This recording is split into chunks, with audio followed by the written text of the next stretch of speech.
विरक्त्या भजदमलजनौन्नत्यभूत्यर्पकाय क्षित्या मत्यल्पभूत्ये भृत्येष्वपि कुजनकृतो धृत्यभूत्यराजकाय कर्त्रे धर्त्रे सहर्त्रे हयमुखहरये अमुत्रपात्रे नमस्ते तस्मै कस्मैचिदस्मन्मनसि धृतकथा विस्मृतौ स्मारकाय श्रीवेदान्तमहाचलं हि परितस्संयोज्य सूत्राहिपं सद्वातागमपोषितात्महृदयं तत्पूर्वपक्षासुरैः सिद्धान्तोक्तिसुरेश्वरैश्च मथितो यः कृष्णदुग्धाम्बुधिः स्वीयानाममृतं प्रयच्छति समां पायाद्गुणोद्यन्मणिः सच्छास्त्रोदितवर्त्मना पदमिदं ध्यायन्मदङ्काङ्कितो मन्मन्त्रं जपशास्त्रसम्पदमथो दास्यामि भाग्यैः सह तत्तत्त्वान्यपि बोधयामि तदनुप्राप्यो मदङ्गर्भवेत्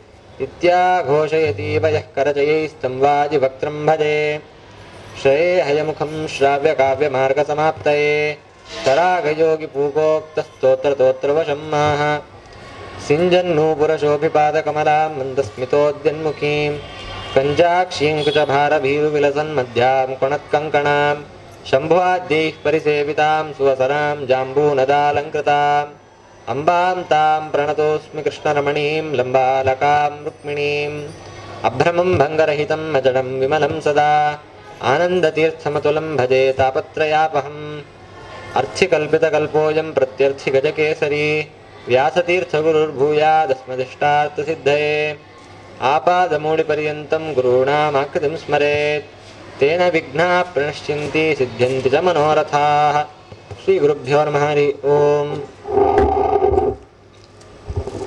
ಹಿಂದಿನ ದಿನ ಹಿಂದಿನ ಕಾಲದಲ್ಲಿ ವಾದಿರಾಜರ ಜಯಂತಿ ಪ್ರಯುಕ್ತವಾಗಿ ವಾದಿರಾಜರ ಬಗ್ಗೆ, ಅವರ ಜೀವನದ ಬಗ್ಗೆ, ಹಾಗೆ ಅವರು ಮಾಡಿರುವಂತಹ ಕೆಲವು ಕೃತಿಗಳು, ಅದರ ವೈಶಿಷ್ಟ್ಯ ಏನು, ಹಾಗೆ ನಮ್ಮ ಮಾಧ್ವ ಸಿದ್ಧಾಂತದಲ್ಲಿ ವಾದಿರಾಜರು ನೀಡಿರುವಂತಹ ಒಂದು ಅಪೂರ್ವವಾದ ಕೊಡುಗೆ ಏನು ಅಂತ ಹಿಂದಿನ ದಿನದಲ್ಲಿ ನಾವು ತಿಳಿದಿದ್ದೇವೆ. ವಾದಿರಾಜರು ತಮ್ಮ ಜೀವಮಾನದಲ್ಲಿ ಅನೇಕ ಪವಾಡಗಳನ್ನು ಹಾಗೂ ಅನೇಕ ಗ್ರಂಥಗಳನ್ನು ರಚನೆ ಮಾಡಿದ್ದಾರೆ. ಆ ಗ್ರಂಥಗಳಲ್ಲಿ ಇವಾಗ ಯುಕ್ತಿ ಮಲ್ಲಿಕ ಆಗಬಹುದು, ಹಾಗೆ ವಾದಿರಾಜರು ಉಪನಿಷತ್ ಭಾಷ್ಯಕ್ಕೆ ಬರೆದಿರುವಂತಹ ಟೀಕೆಗಳಾಗಬಹುದು.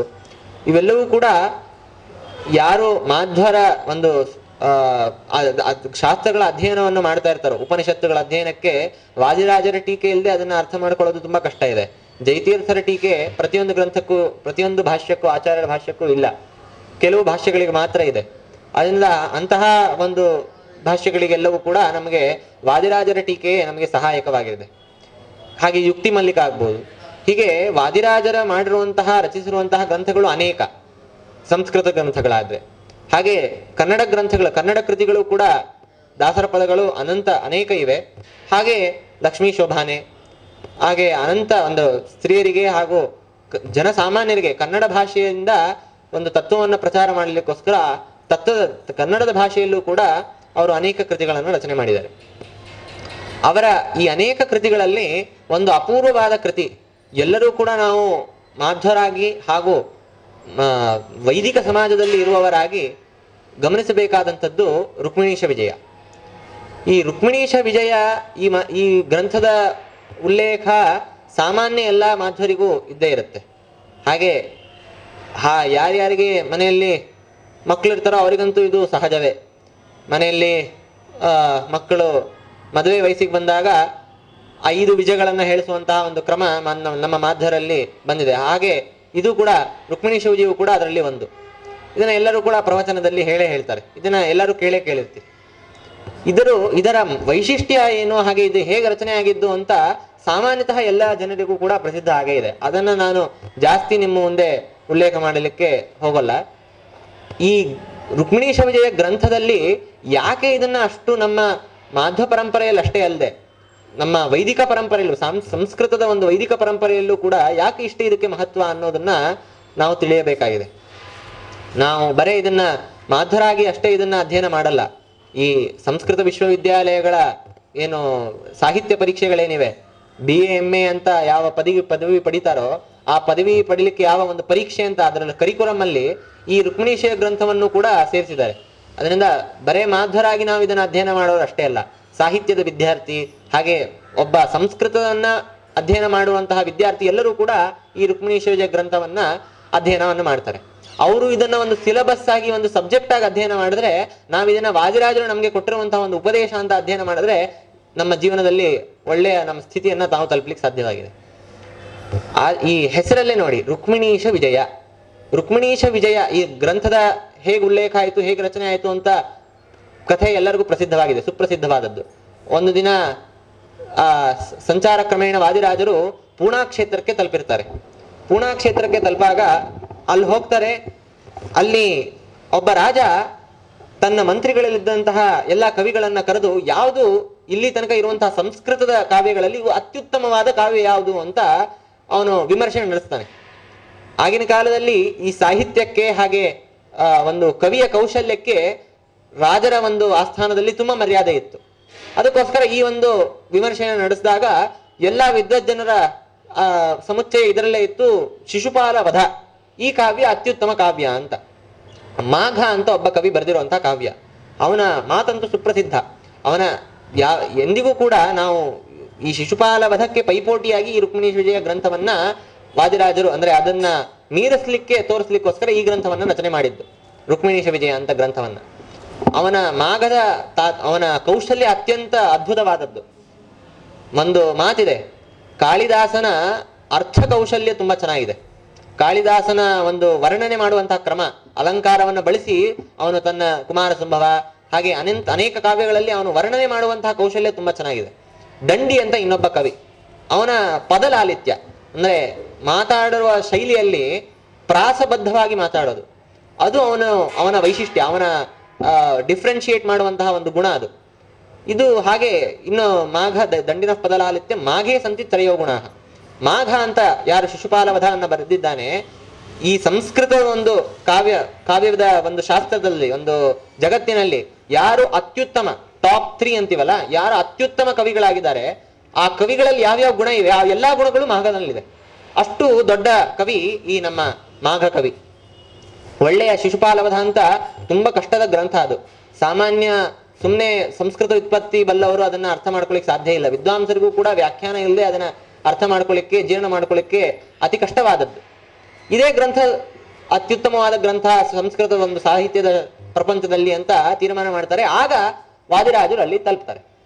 ವಾದಿರಾಜರು ಹೇಳ್ತಾರೆ, ನೋಡ್ರಪ್ಪ, ನನ್ನ ಹತ್ರ ಒಂದು ಗ್ರಂಥ ಇದೆ, ಅದನ್ನ ನೀವು ಒಂದ್ಸಲ ಗಮನಿಸಿ, ಅದನ್ನ ನೋಡಿದ್ಮೇಲೆ ನಿಮ್ಗೆ ಇದೇ ಶಿಶುಪಾಲವಧನೆ ಸರಿ, ಇದೇ ಅತ್ಯುತ್ತಮ ಅನ್ಸಿದ್ರೆ ಅದನ್ನೇ ನೀವು ಗಮನಿಸಿ, ಅದನ್ನೇ ಅತ್ಯುತ್ತಮ ಅಂತ ನೀವು ಘೋಷಿಸಿ, ಏನ್ ತೊಂದರೆ ಇಲ್ಲ. ಆದ್ರೆ ಆ ಗ್ರಂಥವನ್ನ ನೀವು ನೋಡಿಲ್ಲ, ಅದಕ್ಕೋಸ್ಕರ ಅದನ್ನ ಒಂದು ಗ್ರಂಥವನ್ನ ನೀವು ಆಲೋಚನೆ ಮಾಡಬೇಕು ಅಂತ ವಾದಿರಾಜರು ಹೇಳಿದಾಗ, ಸರಿ ಎಲ್ಲ ವಿದ್ವಜ್ಜನರು ಆಯ್ತು ತಗೊಂಡ್ ಬನ್ನಿ ಆ ಗ್ರಂಥವನ್ನ ನಾವು ನೋಡ್ತೀವಿ ಅಂತ ಹೇಳಿದ್ರೆ, ಇಲ್ಲ, ನಾನು ನನ್ನ ಕಾರ್ಯಕ್ಷೇತ್ರ ಉಡುಪಿ ಕ್ಷೇತ್ರದಲ್ಲಿ ಆ ಗ್ರಂಥ ಇದೆ, ತರಿಸ್ಬೇಕು ಅಂದ್ರೆ ಒಂದು 15-20 ದಿವಸ ಆಗುತ್ತೆ, ಅಲ್ಲಿ ತನಕ ನೀವು ಕಾಯಬೇಕು ಅಂತ. ಆಗಿನ ಕಾಲದಲ್ಲಿ ರಾಜರ ಒಂದು ವೈಭವ ಹೇಗೆ ಅಂದ್ರೆ, ರಾಜರ ಆಸ್ಥಾನದಲ್ಲಿ ವ್ಯವಸ್ಥೆ ಮಾಡಿಸ್ತಾರೆ, ಇವರಿಗೆ ಇಳಿಸಿ ಇವನಿಗೆ ಆ ಗ್ರಂಥವನ್ನ ತರಿಸ್ತಾರೆ. ಅಲ್ಲಿ ನೋಡಿದ್ರೆ ವಸ್ತುತಃ ಗ್ರಂಥ ರಚನೆನೇ ಆಗಿರಲ್ಲ. 15-20 ದಿವಸದಲ್ಲಿ ಗ್ರಂಥ ಬರುತ್ತೆ ಅಂತ ಹೇಳಿದಂತಹ ವಾದಿರಾಜರು ಇನ್ನ ಗ್ರಂಥ ರಚನೆನೇ ಆಗಿಲ್ಲ, ರುಕ್ಮಿಣೀಶ ವಿಜಯ ಅನ್ನೋ ಗ್ರಂಥ. ಎಲ್ಲ ಶಿಷ್ಯರಿಗೆಲ್ಲ ಆಶ್ಚರ್ಯ, ಏನು ಸ್ವಾಮಿ ಯಾವ ಗ್ರಂಥ ಹೇಳ್ತಾ ಇದ್ದೀರಿ ನೀವು, ಕಾವ್ಯ ರಚನೆ ಯಾವ ಉಡುಪಿಲಿ ಯಾವ ಕಾವ್ಯ ಇದೆ ಅಂತಂದ್ರೆ ಅದಕ್ಕೆ ಹೇಳ್ತಾರೆ ವಾದಿರಾಜರು, ಇಲ್ಲ ಗ್ರಂಥ ನಾನು ರಚನೆ ಮಾಡಿ ಅವ್ರಿಗೆ ಕೊಡ್ತೀನಿ ಅಂತ. ವೈಶಿಷ್ಟ್ಯ ನೋಡಿ, ಈಗಿನ ಇಷ್ಟು ದಪ್ಪ ಈ ಪುಸ್ತಕ ನೋಡಿದ್ರೆ ಗೊತ್ತಾಗುತ್ತೆ ನಿಮ್ಗೆ ಎಷ್ಟು ದಪ್ಪ ಪುಸ್ತಕ ಇದೆ ಇದು ಅಂತ. ಈ ಪುಸ್ತಕದನ್ನ ಓದಲಿಕ್ಕೆ ವಿದ್ಯಾರ್ಥಿಗಳು ನಾವು ಕಷ್ಟ ಆಗೋಗುತ್ತೆ, ಅಂದ್ರೆ ಅಷ್ಟು ಕಠಿಣವಾದ ಗ್ರಂಥ ಇದು. ಸುಮ್ಮನೆ ಹಾಗೆ ಅರ್ಥ ಮಾಡ್ಕೊಳಿಕ್ ಸಾಧ್ಯ ಇಲ್ಲ. ಮಧ್ವವಿಜಯನ ಹೇಗೋ ಅರ್ಥ ಮಾಡ್ಕೋಬಹುದು. ಮಧ್ವವಿಜಯ ಒಂದು ರೀತಿಯಾಗಿ ಒಂದು ಐತಿಹಾಸಿಕ ಗ್ರಂಥ, ಒಂದು ಇತಿಹಾಸ ಬರೆದಿರುವಂತ ಗ್ರಂಥ. ಆಚಾರ್ಯರು ಈ ಕ್ಷೇತ್ರಕ್ಕೆ ಹೋದ್ರು, ಈ ಪವಾಡವನ್ನು ನಡೆಸಿದರು, ಈ ರೀತಿಯಾಗಿ ಮಾಡಿದರು, ಈ ರೀತಿಯಾಗಿ ಶಿಷ್ಯರಿಗೆ ಅನುಗ್ರಹ ನೀಡಿದರು, ಈ ರೀತಿಯಾಗಿ ಒಂದೊಂದೇ ಒಂದು ಆಚಾರ್ಯರ ಜೀವನದಲ್ಲಿ ಏನೇನ್ ಘಟನೆಗಳು ನಡೀತೋ ಅದನ್ನು ಉಲ್ಲೇಖ ಮಾಡ್ಕೊಂಡ್ ಬಂದ್ಯಾರೆ. ಅದನ್ನ ನಾವು ಅಧ್ಯಯನ ಮಾಡ್ಬೋದು ಒಂದು ದೃಷ್ಟಿಯಿಂದ. ರುಕ್ಮಿಣೀಶ ವಿಜಯ ಆ ಥರ ಇಲ್ವೇ ಇಲ್ಲ. ಅದು ವಿಚಿತ್ರವಾದ ಒಂದು ಕಾವ್ಯ. ಒಂದು ಕಡೆ ಋತುಗಳ ವರ್ಣನೆ ಬರುತ್ತೆ, ಇನ್ನೊಂದು ಕಡೆ ಆ ಗೋಪಿಕಾಸ್ತ್ರೀಯ ವಿಲಾಪದ ವರ್ಣನೆ ಬರುತ್ತೆ, ಇನ್ನೊಂದು ಕಡೆ ಆ ಕುರುಡ ಬಂದಿರುವಂತಹ ಪ್ರಸಂಗ ಬರುತ್ತೆ. ಒಂದೊಂದು ಪ್ರಸಂಗಗಳು ಅತ್ಯುತ್ತಮವಾದದ್ದು. ನೀವು ಮೇಲ್ನೋಟದಿಂದ ನೋಡಿದಾಗ ಎಷ್ಟು ಸರಳವಾಗಿದೆ, ಇದನ್ನೇನು ಇಷ್ಟು ಕಠಿಣ ಇದೆ ಅಂತ ಅನ್ಸುತ್ತೆ. ಆದರೆ ವಾದಿರಾಜನ ಮಾತಿನ ಗಾಂಭೀರ್ಯವೇ ಅಂತದ್ದು. ಅವ್ರು ಏನ್ ಹೇಳ್ತಾ ಇದಾರೆ ಅನ್ನೋದನ್ನ 1-2 ಸಲ ನೋಡಿದ್ರೆ ಅದು ಅರ್ಥ ಆಗದೇ ಇಲ್ಲ. ಚೆನ್ನಾಗಿ ಆ ಎಲ್ಲ ಉಪನಿಷತ್ತು, ಮಹಾಭಾರತ, ಆತ್ಮನಿರ್ಣಯ, ಭಾಗವತ, ಮುಖ್ಯವಾಗಿ ಭಾಗವತ ಎಲ್ಲರೂ ಕೂಡ ನಾವು ಕೇಳಿರ್ತೀವಿ. ಭಾಗವತ ದಶಮ ಸ್ಕಂದ ಪ್ರವಚನ, ಭಾಗವತ ಏಕಾದಶ ಸ್ಕಂದ ಪ್ರವಚನ, ಬಾಲಲೀಲೆಗಳ ಒಂದು ಘಟನೆ ಬರುತ್ತೆ ಆ ಸ್ಕಂದಗಳಲ್ಲಿ. ಅಲ್ಲೆಲ್ಲರೂ ಕೂಡ ಎಲ್ಲರೂ ವಿದ್ವಜ್ಜನರು ಆಶ್ರಯಿಸುದು ರುಕ್ಮಿಣೀಶ ವಿಜಯವನ್ನೇ. ಯಾಕಂದ್ರೆ ಕೃಷ್ಣನ ಬಾಲಲೀಲೆಗಳನ್ನು ಸುಮ್ಮನೆ ನಿಮ್ಮ ಹತ್ರ ಹೇಳ್ತಾರೆ. ಯಾಕಂದ್ರೆ ಭಾಗವತದಲ್ಲಿ ಕೃಷ್ಣನ ಬಾಲಲೀಲೆಗಳನ್ನು ಉಲ್ಲೇಖ ಮಾಡ್ಕೊಂಡು ಹೋಗ್ಯಾರೆ. ಅದನ್ನ ಸುಮ್ಮನೆ ಜನರು ಸಾಮಾನ್ಯವಾಗಿ ಹೇಳ್ತಾ ಹೋದ್ರೆ ಏನಕ್ಕೆ ಇವಾಗ ಕೃಷ್ಣ ಈ ತರ ಬೆಣ್ಣೆ ತಿಂದ, ಬೆಣ್ಣೆ ಕದ್ದ, ಏನ್ ಮುಂದೇನು? ಕೃಷ್ಣ ತಿಂದ, ಎಲ್ಲಾರ ಮನೆಯಲ್ಲೂ ಒಬ್ಬ ಮಗ ಇದ್ದಾನೆ, ಮೊಮ್ಮಗ ಇದ್ದಾನೆ, ಅವನು ಈ ತರ ಚೇಷ್ಟೆ ಮಾಡ್ತಾನೆ. ಆ ಚೇಷ್ಟೆಯನ್ನು ಕೇಳದೆ ಈ ಕೃಷ್ಣನ್ ಚೇಷ್ಟೆಯಲ್ಲಿ ವ್ಯತ್ಯಾಸ ಏನಿದೆ? ಅವನು ಒಬ್ಬ ಸಾಮಾನ್ಯ ಮಗ, ಇವನು ಒಬ್ಬ ಮಗ. ನಾವ್ ಹೇಳ್ಬೋದು ಕೃಷ್ಣ ಪರಮಾತ್ಮ ಅಪ್ಪ, ಅವನು ಈ ತರ ಕದ್ದ ಅಂದ್ರೆ ಅದು ದೊಡ್ಡ ಗುಣ, ಅದು ಅದನ್ನ ಸ್ಮರಣೆ ಮಾಡಿದ್ರೆ ಎಲ್ಲ ಪಾಪ ಎಲ್ಲ ನಾಶ ಆಗುತ್ತೆ. ವೈಶಿಷ್ಟ್ಯ ಏನು ಅಂತ ಸರಿಯಾಗಿ ಅರ್ಥ ಆಗಲ್ಲ, ಮನಸ್ಸಿಗೆ ದೃಢವಾಗಲ್ಲ. ಅದಕ್ಕೋಸ್ಕರ ಈ ರುಕ್ಮಿಣೀಶ ವಿಜಯನ್ನ ಓದ್ಬೇಕು. ರುಕ್ಮಿಣೀಶ ವಿಜಯನ್ನ ನಿಜವಾಗಲೂ ಓದಾಗ ನಮ್ಗೆ ಅರ್ಥ ಆಗುತ್ತೆ ಏನಕ್ಕೆ ಕೃಷ್ಣನ ಚರಿತ್ರೆಯಲ್ಲಿ ಯಾಕೆ ಅಷ್ಟು ಮಹತ್ವ ಇದೆ. ಅದು ಅವನ ಕೃಷ್ಣನ ಚರಿತ್ರೆಯನ್ನು ಅಧ್ಯಯನ ಮಾಡಿದಾಗ ಆ ಅಧ್ಯಯನದಿಂದ ನಾವೇನ್ ಪಾಠವನ್ನ ಕಲಿಬೇಕು ನಮ್ಮ ಜೀವನದಲ್ಲಿ ಅನ್ನೋದನ್ನ ವಾದಿರಾಜರು ರುಕ್ಮಿಣೀಶದಲ್ಲಿ ಉಲ್ಲೇಖ ಮಾಡಿದ್ದಾರೆ. ಈ ಹೆಸರಿಂದನೇ ನಮ್ಗೆ ಅರ್ಥ ಆಗುತ್ತೆ. ರುಕ್ಮಿಣೀಶ ವಿಜಯ, ರುಕ್ಮಿಣಿ ಅಂತಂದ್ರೆ ಸಂಪತ್ತುಳ್ಳವಳು, ಅಂದ್ರೆ ಲಕ್ಷ್ಮೀದೇವಿ. ರುಕ್ಮ ಅಂದ್ರೆ ಸಂಪತ್ತು, ರುಕ್ಮಿಣಿ ಅಂದ್ರೆ ಸಂಪತ್ತುಳ್ಳವಳು. ಈ ರುಕ್ಮಿಣೀಶ ವಿಜಯ ಗ್ರಂಥವನ್ನ ಸಂಪತ್ತುಕರ ಅಂತ ಹೇಳ್ತೀವಿ. ಸಂಪತ್ತು ಯಾರಿಗ್ ಬೇಕೋ ಅವರು ಇದನ್ನ ಪಠನೆ ಮಾಡ್ಬೇಕು, ಇದನ್ನ ಪಾರಾಯಣ ಮಾಡ್ಬೇಕು, ಇದನ್ನ ಅಧ್ಯಯನ ಮಾಡ್ಬೇಕು ಅಂತ. ಸಂಪತ್ತು ಅಂದ್ರೆ ಕೇವಲ ಲೌಕಿಕ ಸಂಪತ್ತು ಅಷ್ಟೇ ಅಲ್ಲ. ನನಗೆ ಇಷ್ಟು ಲಕ್ಷ ದುಡ್ಡು ಬೇಕು, ಇಷ್ಟು ಕೋಟಿ ದುಡ್ಡು ಬೇಕು, ಅದಕ್ಕೋಸ್ಕರ ರುಕ್ಮಿಣೀಶ ವಿಜಯವನ್ನ ಪಾರಾಯಣ ಮಾಡೋ ಅವಶ್ಯಕತೆ ಇಲ್ಲ. ಅದನ್ನ ರುಕ್ಮಿಣೀಶ ವಿಜಯ ಗ್ರಂಥಕ್ಕೆ ನಾವು ಮಾಡುವಂತಹ ಒಂದು ಇದು ಅಂದ್ರೆ ಹೇಳ್ತಾರಲ್ಲ, ಮನೆಯಲ್ಲಿ ಸುವರ್ಣದ ಪಾತ್ರೆಯನ್ನ ಯಾವುದೋ ಒಂದು ದಕ್ಷಿಣೆ ಚಿಲ್ಲರೆ ಹಾಕೊಳ್ಳಿಕ್ ಇಟ್ಕೊಳಂಗೆ, ಯಾವುದೋ ತುಂಬಾ ಯೋಗ್ಯತೆ ಇದೆ ಅದಕ್ಕೆ. ಆ ಯೋಗ್ಯತೆ ಗ್ರಂಥವನ್ನ, ಅಷ್ಟು ಯೋಗ್ಯ ಗ್ರಂಥವನ್ನ ಯಾವುದೋ ಒಂದು ಲೌಕಿಕ ಹಣ ಸಂಪಾದನೆಗೋಸ್ಕರ ಬಳಸ್ಕೊಳ್ಬಾರ್ದು. ಮತ್ತೆ ಏನು, ಯಾಕೆ, ಯಾವ ಸಂಪತ್ಕರ ಅಂತಂದ್ರೆ ಯಾವ ಸಂಪತ್ತನ್ನು ನೀಡುತ್ತೆ ಅಂತಂದ್ರೆ ನಮ್ಮ ಮಾನಸಿಕ ಶಾಂತಿ. ಇದೇ ದೊಡ್ಡ ಸಂಪತ್ತು. ಯಾವತ್ತು ನಮ್ಮ ಮನಸ್ಸಿನಲ್ಲಿ ಯಾವುದೇ ಚಿಂತೆ ಇರಲ್ವೋ, ಮನಸ್ಸು ಶಾಂತವಾಗಿರುತ್ತೋ, ಹಾಗೆ ಪುಣ್ಯಕರ್ಮವನ್ನ ನಾವು ಮಾಡ್ಲಿಕ್ಕೆ ಸಾಧ್ಯವಾಗೋದು. ಒಂದು ಸುಭಾಷಿತ ಇದೆ ಸಂಸ್ಕೃತದಲ್ಲಿ, ಚಿತಾ ದಹತಿ ನಿರ್ಜೀವಂ ಚಿಂತಾ ದಹತಿ ಜೀವನಂ. ಚಿತಾ ಮರಣ ಆದಾಗ ಅಗ್ನಿಯನ್ನ ದೇಹಕ್ಕೆ ಸ್ಪರ್ಶ ಮಾಡಿಸ್ತಾರೆ, ಆಗ ಜೀವ ಇಲ್ಲಿರುವಂತಹ ಒಂದು ಮೃತ ದೇಹ ಅದನ್ನ ಸುಡುತ್ತದು. ಚಿಂತೆ ಏನಿದೆಯಲ್ಲ, ಚಿತಾ ಚಿಂತೆ ಎರಡರಲ್ಲೂ ಒಂದು ಅನುಸ್ವಾರದ ಒಂದು ಚುಕ್ಕೆ ವ್ಯತ್ಯಾಸ ಅಷ್ಟೇ. ಚಿತಾ ಅನ್ನೋದ್ರಲ್ಲಿ ಒಂದು ಅನುಸ್ವಾರ ಇಟ್ಟರೆ ಚಿಂತೆ ಆಗೋಗುತ್ತೆ. ಚಿತಾ ಅನ್ನೋದು ಒಂದು ನಿರ್ಜೀವವನ್ನ ದಹಿಸುತ್ತೆ, ಆದ್ರೆ ಚಿಂತೆ ಅನ್ನೋದು ಸಂಪೂರ್ಣ ಜೀವನವನ್ನೇ ದಹಿಸ್ಬಿಡುತ್ತೆ. ದುಡ್ಡಿದ್ರೆ ಕಷ್ಟ, ದುಡ್ಡಿಲ್ಲ ಅಂದ್ರೆ ಕಷ್ಟ, ಮಗ ಇದ್ರೆ ಕಷ್ಟ, ಮಗ ಇಲ್ಲ ಆದ್ರೆ ಕಷ್ಟ. ಇದನ್ನೇ ಪುರಂದರದಾಸರು ಹೇಳಿದ್ದಾರೆ, ಸತಿ ಇದ್ದರೂ ಚಿಂತೆ, ಸತಿ ಇಲ್ಲದ ಚಿಂತೆ, ಮತಿಹೀನ ಸತಿಯೂ ಆದರೂ ಚಿಂತೆ. ಈ ರೀತಿಯಾಗಿ ಪುರಂದರದಾಸರು ಅದನ್ನೇ ಹೇಳಿದ್ದು. ಏನಿದ್ರು ಚಿಂತನೆ ಮನುಷ್ಯನಿಗೆ. ಈ ಚಿಂತೆಯನ್ನ ನಾಶ ಮಾಡ್ಬೇಕು ಅಂದ್ರೆ ಮನಸ್ಸು ಶಾಂತಿ. ಆ ಮನಸ್ಸು ಶಾಂತಿ ಇದ್ದಾಗಲೇ ನಾವು ಪುಣ್ಯಕರ್ಮವನ್ನ ಮಾಡ್ಲಿಕ್ಕೆ ಆಗೋದು. ಮನಸ್ಸಿನಲ್ಲಿ ಏನೋ ಚಿಂತೆ ಇದ್ರೆ ನಾವು ಏನೋ ಕೆಲಸವನ್ನ ಮಾಡ್ಲಿಕ್ಕೆ ಸಾಧ್ಯ ಇಲ್ಲ. ಅದು ಒಂದು ದೊಡ್ಡ ಸಂಪತ್ತು ಮನುಷ್ಯನ ಜೀವನದಲ್ಲಿ. ಅದು ದೊಡ್ಡ ಸಂಪತ್ತು, ಮನಸ್ಸಿನ ಏಕಾಗ್ರತೆ ದೊಡ್ಡ ಸಂಪತ್ತು. ಆ ಸಂಪತ್ತನ್ನು ಕೊಡೋದು ಈ ರುಕ್ಮಿಣೀಶ ವಿಜಯ ಗ್ರಂಥ. ಅದಕ್ಕೋಸ್ಕರ ಇದನ್ನ ಅಧ್ಯಯನ, ಇದನ್ನ ಪಠನ, ಇದನ್ನ ಸ್ಮರಣೆ, ಇದನ್ನ ಕಥಾಶ್ರವಣವನ್ನು ಮಾಡಬೇಕು ಅಂತ ಇಲ್ಲಿ ಹೇಳ್ತಾ ಇದೆ. ಅಲ್ಲ, ಸಂಪತ್ತು ಬೇಕು ಅಂದ್ರೆ ಲಕ್ಷ್ಮೀ ದೇವಿಗೆ ಪ್ರಾರ್ಥನೆ ಮಾಡ್ಬೋದು. ಈ ಕೃಷ್ಣನಿಗೇನು, ಇವಾಗ ಯಾವಾಗ ಒಂದು ಕೆಲಸವನ್ನ ಮಾಡ್ಬೇಕು ಅಂತಂದ್ರೆ ಆ ಕೆಲಸ 4 ಅಥಾರಿಟಿ ಇದ್ದಾರೆ, 4 ಜನ ಇದ್ದಾರೆ. 4 ಜನ ಇದ್ದಾಗ 4ನೇ ಜನನ್ನ ತಲುಪೋದು ತುಂಬಾ ಕಷ್ಟ ಅನ್ಕೊಳ್ಳಿ. 3ನೇ ಜನ ಏನಿದೆ ಅವನನ್ನು ತಲುಪೋದು ತುಂಬಾ ಈಸಿ. ಆ ಕೆಲಸ ನಮ್ಗೇನ್ ಕೆಲಸ ಆಗ್ಬೇಕಿದೆ, ಅವನೊಬ್ಬ ವಾಚ್ಮ್ಯಾನೇ ಕೆಲಸ ಮಾಡ್ಬಿಡ್ತಾನೆ ಅಂತಂದ್ರೆ ಯಾರೋ ದೊಡ್ಡ ಅಧಿಕಾರಿ ತನಕ ಯಾಕೆ ಹೋಗ್ಬೇಕು? ಒಬ್ಬ ಯಾರೋ ದೇವತೆ, ಸಾಮಾನ್ಯ ದೇವತೆ, ಸಂಪತ್ತು ಬೇಕು ತಾನೆ ನಿಮ್ಗೆ, ಕುಬೇರನನ್ನ ಸ್ಮರಣೆ ಮಾಡಿ ಅವನ ಪೂಜೆ ಮಾಡಿ. ಬೇಡ, ಕುಬೇರ ನಮಗೆ ಮಾನಸಿಕ ಶಾಂತಿ ಬೇಕು, ಕಾಮನನ್ನ ಸ್ಮರಣೆ ಮಾಡಿ, ವಾಯುದೇವರ ಸ್ಮರಣೆ ಮಾಡಿ. ಇವರಿಂದಾನೇ ನಿಮ್ಗೆ ಸಂಪತ್ತು ಬರಬೇಕಾದ್ರೆ, ಆಧ್ಯಾತ್ಮಿಕ ಸಂಪತ್ತು ಅಥವಾ ಲೌಕಿಕ ಸಂಪತ್ತು, ಅಲ್ಲಿ ತನಕ ಯಾಕೆ ಹೋಗ್ಬೇಕು ಅಂತ ಪ್ರಶ್ನೆ ಬರುತ್ತೆ ನಮ್ಗೆ. ಅದಕ್ಕೋಸ್ಕರ ಹೇಳ್ತಾರೆ ನೋಡಿ, ಇವರೆಲ್ಲರೂ ಕೂಡ ಒಂದು ಫೈಲ್, ಸರ್ಕಾರದಲ್ಲಿ ಒಂದು ಇದಿದೆ ನೋಡಿ, ಒಬ್ಬ ವಾಚ್ಮ್ಯಾನ್ ಅಥವಾ ಒಬ್ಬ ಕ್ಲರ್ಕಿಗೆ ನಾವು ಫೈಲ್ ಕೊಟ್ರೆ ಅದು ಮೇಲೆ ಹೋಗ್ತಾ ಹೋಗುತ್ತೆ, ಪಾಸ್ ಆಗ್ತಾ ಹೋಗುತ್ತೆ. ಅವನೇನ್ ಕೆಲಸ ಮಾಡೋದಲ್ಲ, ಅವ್ನು ಬರೀ ಟ್ರಾನ್ಸ್ಪೋರ್ಟ್ ಅಷ್ಟೇ, ಇಲ್ಲಿಂದ ಅಲ್ಲಿಗೆ, ಇಲ್ಲಿಂದ ಅಲ್ಲಿಗೆ, ಇಲ್ಲಿಂದ ಅಲ್ಲಿಗೆ ಅಷ್ಟೇ ಅವ್ನ ಕೆಲಸ. ಹಾಗೆ ಇಲ್ಲೂ ಕೂಡ ಕುಬೇರನ, ನೀವು ನಿಮ್ ಸಂಪತ್ತು ಬೇಕು, ಕುಬೇರ ಸ್ಮರಣೆ ಮಾಡಿದ್ರ ಅವನು ತದ್ ನಿಯಾಮಕ, ತದಂತರ್ಯಾಮಿ ಪರಮಾತ್ಮನ ಸ್ಮರಣೆ ಮಾಡ್ತಾನೆ. ಅಲ್ಲಿ ಡೈರೆಕ್ಟ್ ಅವನಿಗೂ ಡೈರೆಕ್ಟ್ ಪರಮಾತ್ಮನ ಹತ್ರ ಅವಕಾಶ ಇಲ್ಲ. ಅವನು ತನ್ನ ದೊಡ್ಡವನು, ಶೇಷ ದೇವರು, ಇಂದ್ರದೇವರು, ರುದ್ರದೇವರು, ಆಮೇಲೆ ವಾಯುದೇವರು, ಆಮೇಲೆ ಲಕ್ಷ್ಮಿ, ಆಮೇಲೆ ದೇವರು. ಅದರಿಂದ ನೀವು ಒಂದು ಕ್ಲರ್ಕ್ ಹತ್ರ ನೀವು ನಿಮ್ಮ ಫೈಲ್ ಕೊಟ್ರೆ ಅದು ದೊಡ್ಡ ಯಾವ ಕೆಲಸ ಮಾಡ್ತಾನೆ ಮೇಲ್ ಅಧಿಕಾರಿ, ಅವನದ್ದು ತಲುಪುವಷ್ಟರೊಳಗೆ ಎಷ್ಟೋ ಕಾಲ ಕಳೆದೋಗಿರುತ್ತೆ. ನಮ್ಗೆ ಬೇಗ ಕೆಲಸ ಆಗ್ಬೇಕು, ನಾವೇನ್ ಮಾಡ್ತೀವಿ, ಒಂದಷ್ಟು ಹಣ ಕೊಟ್ಬಿಡ್ತೀವಿ ಅವನಿಗೆ, ಅದು ಫೈಲ್ ಬೇಗ ಹೋಗ್ಬಿಡುತ್ತೆ. ಇಲ್ಲಿ ನಾವೇನ್ ಮಾಡ್ಬೇಕು, ಅದಕ್ಕೋಸ್ಕರ ನಾವೇನ್ ಮಾಡ್ಬೇಕು ಅಂತಂದ್ರೆ ನಮಗೇನು ಸಂಪತ್ತು ಬೇಕು, ಮಾನಸಿಕ ಶಾಂತಿ ಬೇಕು. ಡೈರೆಕ್ಟ್ ಅಲ್ಲ ಹತ್ರ ಹೋಗಿ, ಇಲ್ಲೆಲ್ಲ ಸರಿಯಾದ ಮಾರ್ಗವೇ ಇಲ್ಲಿರೋದು. ಧರ್ಮದ ಮಾರ್ಗದಲ್ಲಿ ಒಂದೇ ಮಾರ್ಗ, ಎರಡು ಮಾರ್ಗ ಇಲ್ವೇ ಇಲ್ಲ. ಡೈರೆಕ್ಟ್ ಅಪ್ರೋಚ್ ಮಾಡೋದು ದೇವರಿಗೆ ಡೈರೆಕ್ಟ್ ಅಪ್ರೋಚ್ ಮಾಡ್ಬೇಕಂದ್ರೆ ಇದೇ ಮಾರ್ಗ, ರುಕ್ಮಿಣೀಶ ವಿಜಯ ಮಾರ್ಗ. ಹೆಸರೇ ತೋರಿಸುತ್ತೆ ನೋಡಿ, ರುಕ್ಮಿಣೀಶ ವಿಜಯ. ರುಕ್ಮಿಣಿಯ ಈಶಾ, ರುಕ್ಮಿಣಿ ಅಂದ್ರೆ ಸಂಪತ್ತು ಕೊಡುವಂತಹ ಲಕ್ಷ್ಮಿ, ಅವನ ಈಶಾ ಅಂದ್ರೆ ಅವನ ಒಡೆಯ, ಅವನ ವಿಜಯ. ವಿಜಯ ಅಂತಂದ್ರೆ ವಿಶಿಷ್ಟವಾದ ಜಯ, ಅವನ ಕೀರ್ತನೆ ಇದು. ಈ ವಿಜಯ ಅನ್ನೋ ಪದಕ್ಕೂ ಕೂಡ ಆದಿಮಾರ ಸ್ವಾಮಿಗಳು ದೊಡ್ಡವರು ತುಂಬಾ ಒಳ್ಳೆಯ ಕಥೆಯನ್ನ ಹೇಳೋರು. ಇವಾಗ ರುಕ್ಮಿಣೀಶ ಹೇಳ್ಬಿಟ್ರಿ, ರುಕ್ಮಿಣೀಶ ವಿಜಯ ಯಾಕೆ, ರುಕ್ಮಿಣೀಶ ಚರಿತ್ರೆ ಹೇಳ್ಬೋದಾಗಿತ್ತು, ರುಕ್ಮಿಣೀಶ ವಿಜಯ ಅಂತ ಯಾಕೆ ಹೇಳಿದ್ರು? ಅದನ್ನ ಆದಿಮಾರ ಸ್ವಾಮಿಗಳು ತುಂಬಾ ಚೆನ್ನಾಗಿ ಅವರ ಒಂದು ಕಥೆಯಲ್ಲಿ ಹೇಳೋರು. ರುಕ್ಮಿಣೀಶ ಅಂತ ಅಷ್ಟೇ ಹೇಳಿದ್ರೆ, ಇವಾಗ ನನಗೆ ಒಬ್ಬನಿಂದ ಕೆಲಸ ಆಗ್ಬೇಕಾಗಿದೆ, ಅವನು ಇನ್ನೊಬ್ಬನ ಹತ್ರ ಹೋಗ್ತಾನೆ. ನನ್ನ ಹತ್ರ ನನಗೆ ಇಷ್ಟು ದುಡ್ಡು ಬೇಕಪ್ಪ ಕೊಡು ಅಂತಂದೆ, ಅವನ ಹತ್ರ ಕೇಳಿದ್ರೆ ಇಲ್ಲ ನನ್ನ ಹತ್ರ ದುಡ್ಡು ಇಲ್ಲ, ನಾನು ಇನ್ನೊಬ್ಬನ ಹತ್ರ ಕೇಳಿ ಹೇಳ್ತೀನಿ, ನನ್ನ ಸ್ನೇಹಿತ ನನ್ನ ದೊಡ್ಡ ಅಧಿಕಾರಿ ಇದ್ದಾನೆ ಅವನಿಗೆ ಕೇಳ್ತೀನಿ. ಅವನು ಹಿಂಗೆ ನನ್ನ ಹತ್ರ ಇಲ್ಲಪ್ಪ ನನಗಿಂತ ಇನ್ನೂ ದೊಡ್ಡ, ಹೀಗೆ ಮುಂದೆ ಹೋಗ್ತಾನೇ ಇರುತ್ತದು. ಎಲ್ಲಿ ಕೊನೆಗೆ ನನಗೆ ಪ್ರಾಣಾಪಾಯ ಇದೆ, ನಾನು ಡಾಕ್ಟರ್ ಹತ್ರ ಹೋದೆ, ನರ್ಸ್ ಹತ್ರ, ನನಗೆ ಅವಳಿಗೆ ಎಷ್ಟು ಗೊತ್ತು, ಡ್ರೆಸ್ಸಿಂಗ್ ಮಾಡೋದು ಗೊತ್ತು, ಡಾಕ್ಟರ್ ಏನ್ ಹೇಳ್ತಾರೋ ಅಷ್ಟು ಮಾಡ್ಲಿಕ್ಕೆ ಗೊತ್ತು. ಅದ್ರ ಮೇಲಿನ ಕೆಲಸ ಡಾಕ್ಟರೇ ಮಾಡೋದು. ಡಾಕ್ಟರು ಅಷ್ಟೇ ಇದ್ದಾಗ, ನನಗೆ ಹಾರ್ಟ್ ಪೇಷಂಟ್ ನಾನಿದ್ದೀನಿ ಅಂತಂದ್ರೆ, ನನ್ನ ಹಾರ್ಟ್ ಆಪರೇಷನ್ ಆಗಬೇಕು ಅಂತಂದ್ರೆ, ಯಾವುದೋ ಒಬ್ಬ ಮಕ್ಕಳಿಗೆ ಟ್ರೀಟ್ ಮಾಡೋ ಡಾಕ್ಟರ್ ಹತ್ರ ಹೋದ್ರೆ ಅವನಿಗೇನಾಗಲ್ಲ, ಅವನೇನ್ ಹೇಳ್ತಾನೆ, ನಾನು ಅವನಿಗೆ ಫೋನ್ ಮಾಡ್ಬಿಟ್ಟು ಕೇಳ್ತೀನಿ. ಸಂಪೂರ್ಣ ಯೋಗ್ಯತೆ ಅವನಿಗೂ ಇಲ್ಲ ಹಾರ್ಟ್ ಆಪರೇಷನ್ ಮಾಡ್ಲಿಕ್ಕೆ. ಹಾಗೆ ಇಲ್ಲೂ ಕೂಡ ಮನಸ್ಸು, ಹಾರ್ಟ್ ಆಪರೇಷನ್ ಇಲ್ಲ, ಇಲ್ಲಿ ಮನಸ್ಸಿನ ಆಪರೇಷನ್ ಆಗ್ಬೇಕಾಗಿದೆ. ಮನಸ್ಸಿನಲ್ಲಿ ಯಾವ್ಯಾವ ಚಿಂತೆ ಇದೆ, ಯಾವ್ಯಾವ ಕ್ಲೇಶಗಳಿವೆ, ಅವೆಲ್ಲ ಹೊರಗೆ ಬರಬೇಕು ಅಂತಂದ್ರೆ ಯಾರೋ ನರ್ಸು, ಯಾರೋ ಒಬ್ಬ ಅಯೋಗ್ಯನಾದಂತಹ ಇದನ್ನ ಹತ್ರ ಹೋದ್ರೆ ನಡೆಯಲ್ಲ. ದೊಡ್ಡ ಯೋಗ್ಯತೆ ಇರುವಂತಹ ಪುರುಷನ ಹತ್ರನೇ ಹೋಗ್ಬೇಕು, ಡಾಕ್ಟರ್ ಹತ್ರನೇ ಹೋಗ್ಬೇಕು. ಎಲ್ಲ ಡಾಕ್ಟರ್ ಯಾರು? ಅವನೇ ಧನ್ವಂತರಿ ಪರಮಾತ್ಮ, ರುಕ್ಮಿಣೀಶ ವಿಜಯ. ಅವನಿಗೆ ಅಷ್ಟು ಸಾಮರ್ಥ್ಯ ಇದೆ, ಅಷ್ಟು ಅವನಲ್ಲಿ ಆ ಪರಾಕ್ರಮ ಇದೆ, ಅಷ್ಟು ಯೋಗ್ಯತೆ ಇದೆ. ಅದನ್ನ ತೋರಿಸ್ಲಿಕ್ಕೋಸ್ಕರನೇ ರುಕ್ಮಿಣೀಶ ವಿಜಯ, ಬರೇ ಜಯನೂ ಹೇಳಿಲ್ಲ, ರುಕ್ಮಿಣೀಶ ವಿಜಯ ಅಂತ ಹೇಳಿದ್ದಾರೆ. ಅದರಿಂದ ಇವನ ಹತ್ರ ಹೋದ್ರೆ ಕೆಲಸ ಆಗೇ ಆಗುತ್ತೆ. ಅವನಿಂದ ಮತ್ತೆ ಮೇಲೆ ಹೋಗ್ಬೇಕು, ಮತ್ತೆ ಹಿಂಗ್ ಹೋಗ್ಬೇಕು, ಪ್ರಶ್ನೆನೇ ಇಲ್ಲ, ಎರಡನೇ ಪ್ರಶ್ನೆ ಇಲ್ಲ, ಆಗುತ್ತೋ ಇಲ್ಲೋ ಅಂತ ಸಂಶಯನೇ ಇಲ್ಲ. ಅವನ ಹತ್ರ ಹೋದ್ರ, ಅವನ ಹತ್ರ ಅರ್ಜಿ ಹಾಕಿದ್ರ ಅವನು ಒಲ್ಲೆ ಒಲಿತಾನೆ. ಅದನ್ನೇ ವಿಜಯದಾಸರು ಹೇಳಿದಾರಲ್ಲ, ಅಜನಪಿತ ತಾನೇ ಒಲಿವ, ವಿಜಯರಾಯರ ಪಾದ ನಿಜವಾಗಿ ನಂಬಲು ಅಜನಪಿತ ತಾನೇ ಒಲಿವ. ಅಜನಪಿತ ತಾನೇ ಒಲಿವ ಅಂತಂದ್ರೆ ಹೇಗಾದ್ರೂ ಅರ್ಥ ಮಾಡ್ಬೋದು. ಅಜನಪಿತ ಅವನ್ ತಾನೇ, ಅವನೇ ಒಲ್ದೆ ಒಲಿತಾನೆ, ಅದನ್ನೇನೆಂದು ಆ ಥರನೂ ಹೇಳ್ಬೋದು. ಅಥವಾ ಅಜನಪಿತ ತಾನೇ ಅವನ್ ಸಾಕ್ಷಾತ್ ಒಲಿತಾನೆ, ಆ ಥರನೂ ಹೇಳ್ಬೋದು. ಈ ರೀತಿಯಾಗಿ ದಾಸರು ಕೂಡ ಇದೇ ಒಂದು ಅರ್ಥವನ್ನ ತಮ್ಮ ಮನಸ್ಸಿನಲ್ಲಿ ಇಟ್ಕೊಂಡು ಎಲ್ಲಾ ಕಡೆನೂ ಕೂಡ ತಮ್ಮ ಇದೇ ಅರ್ಥವನ್ನ ತತ್ವ ಪ್ರಚಾರವನ್ನ ಮಾಡಿದ್ದಾರೆ ಅಂತ ನಾವು ತಿಳಿಬೇಕು.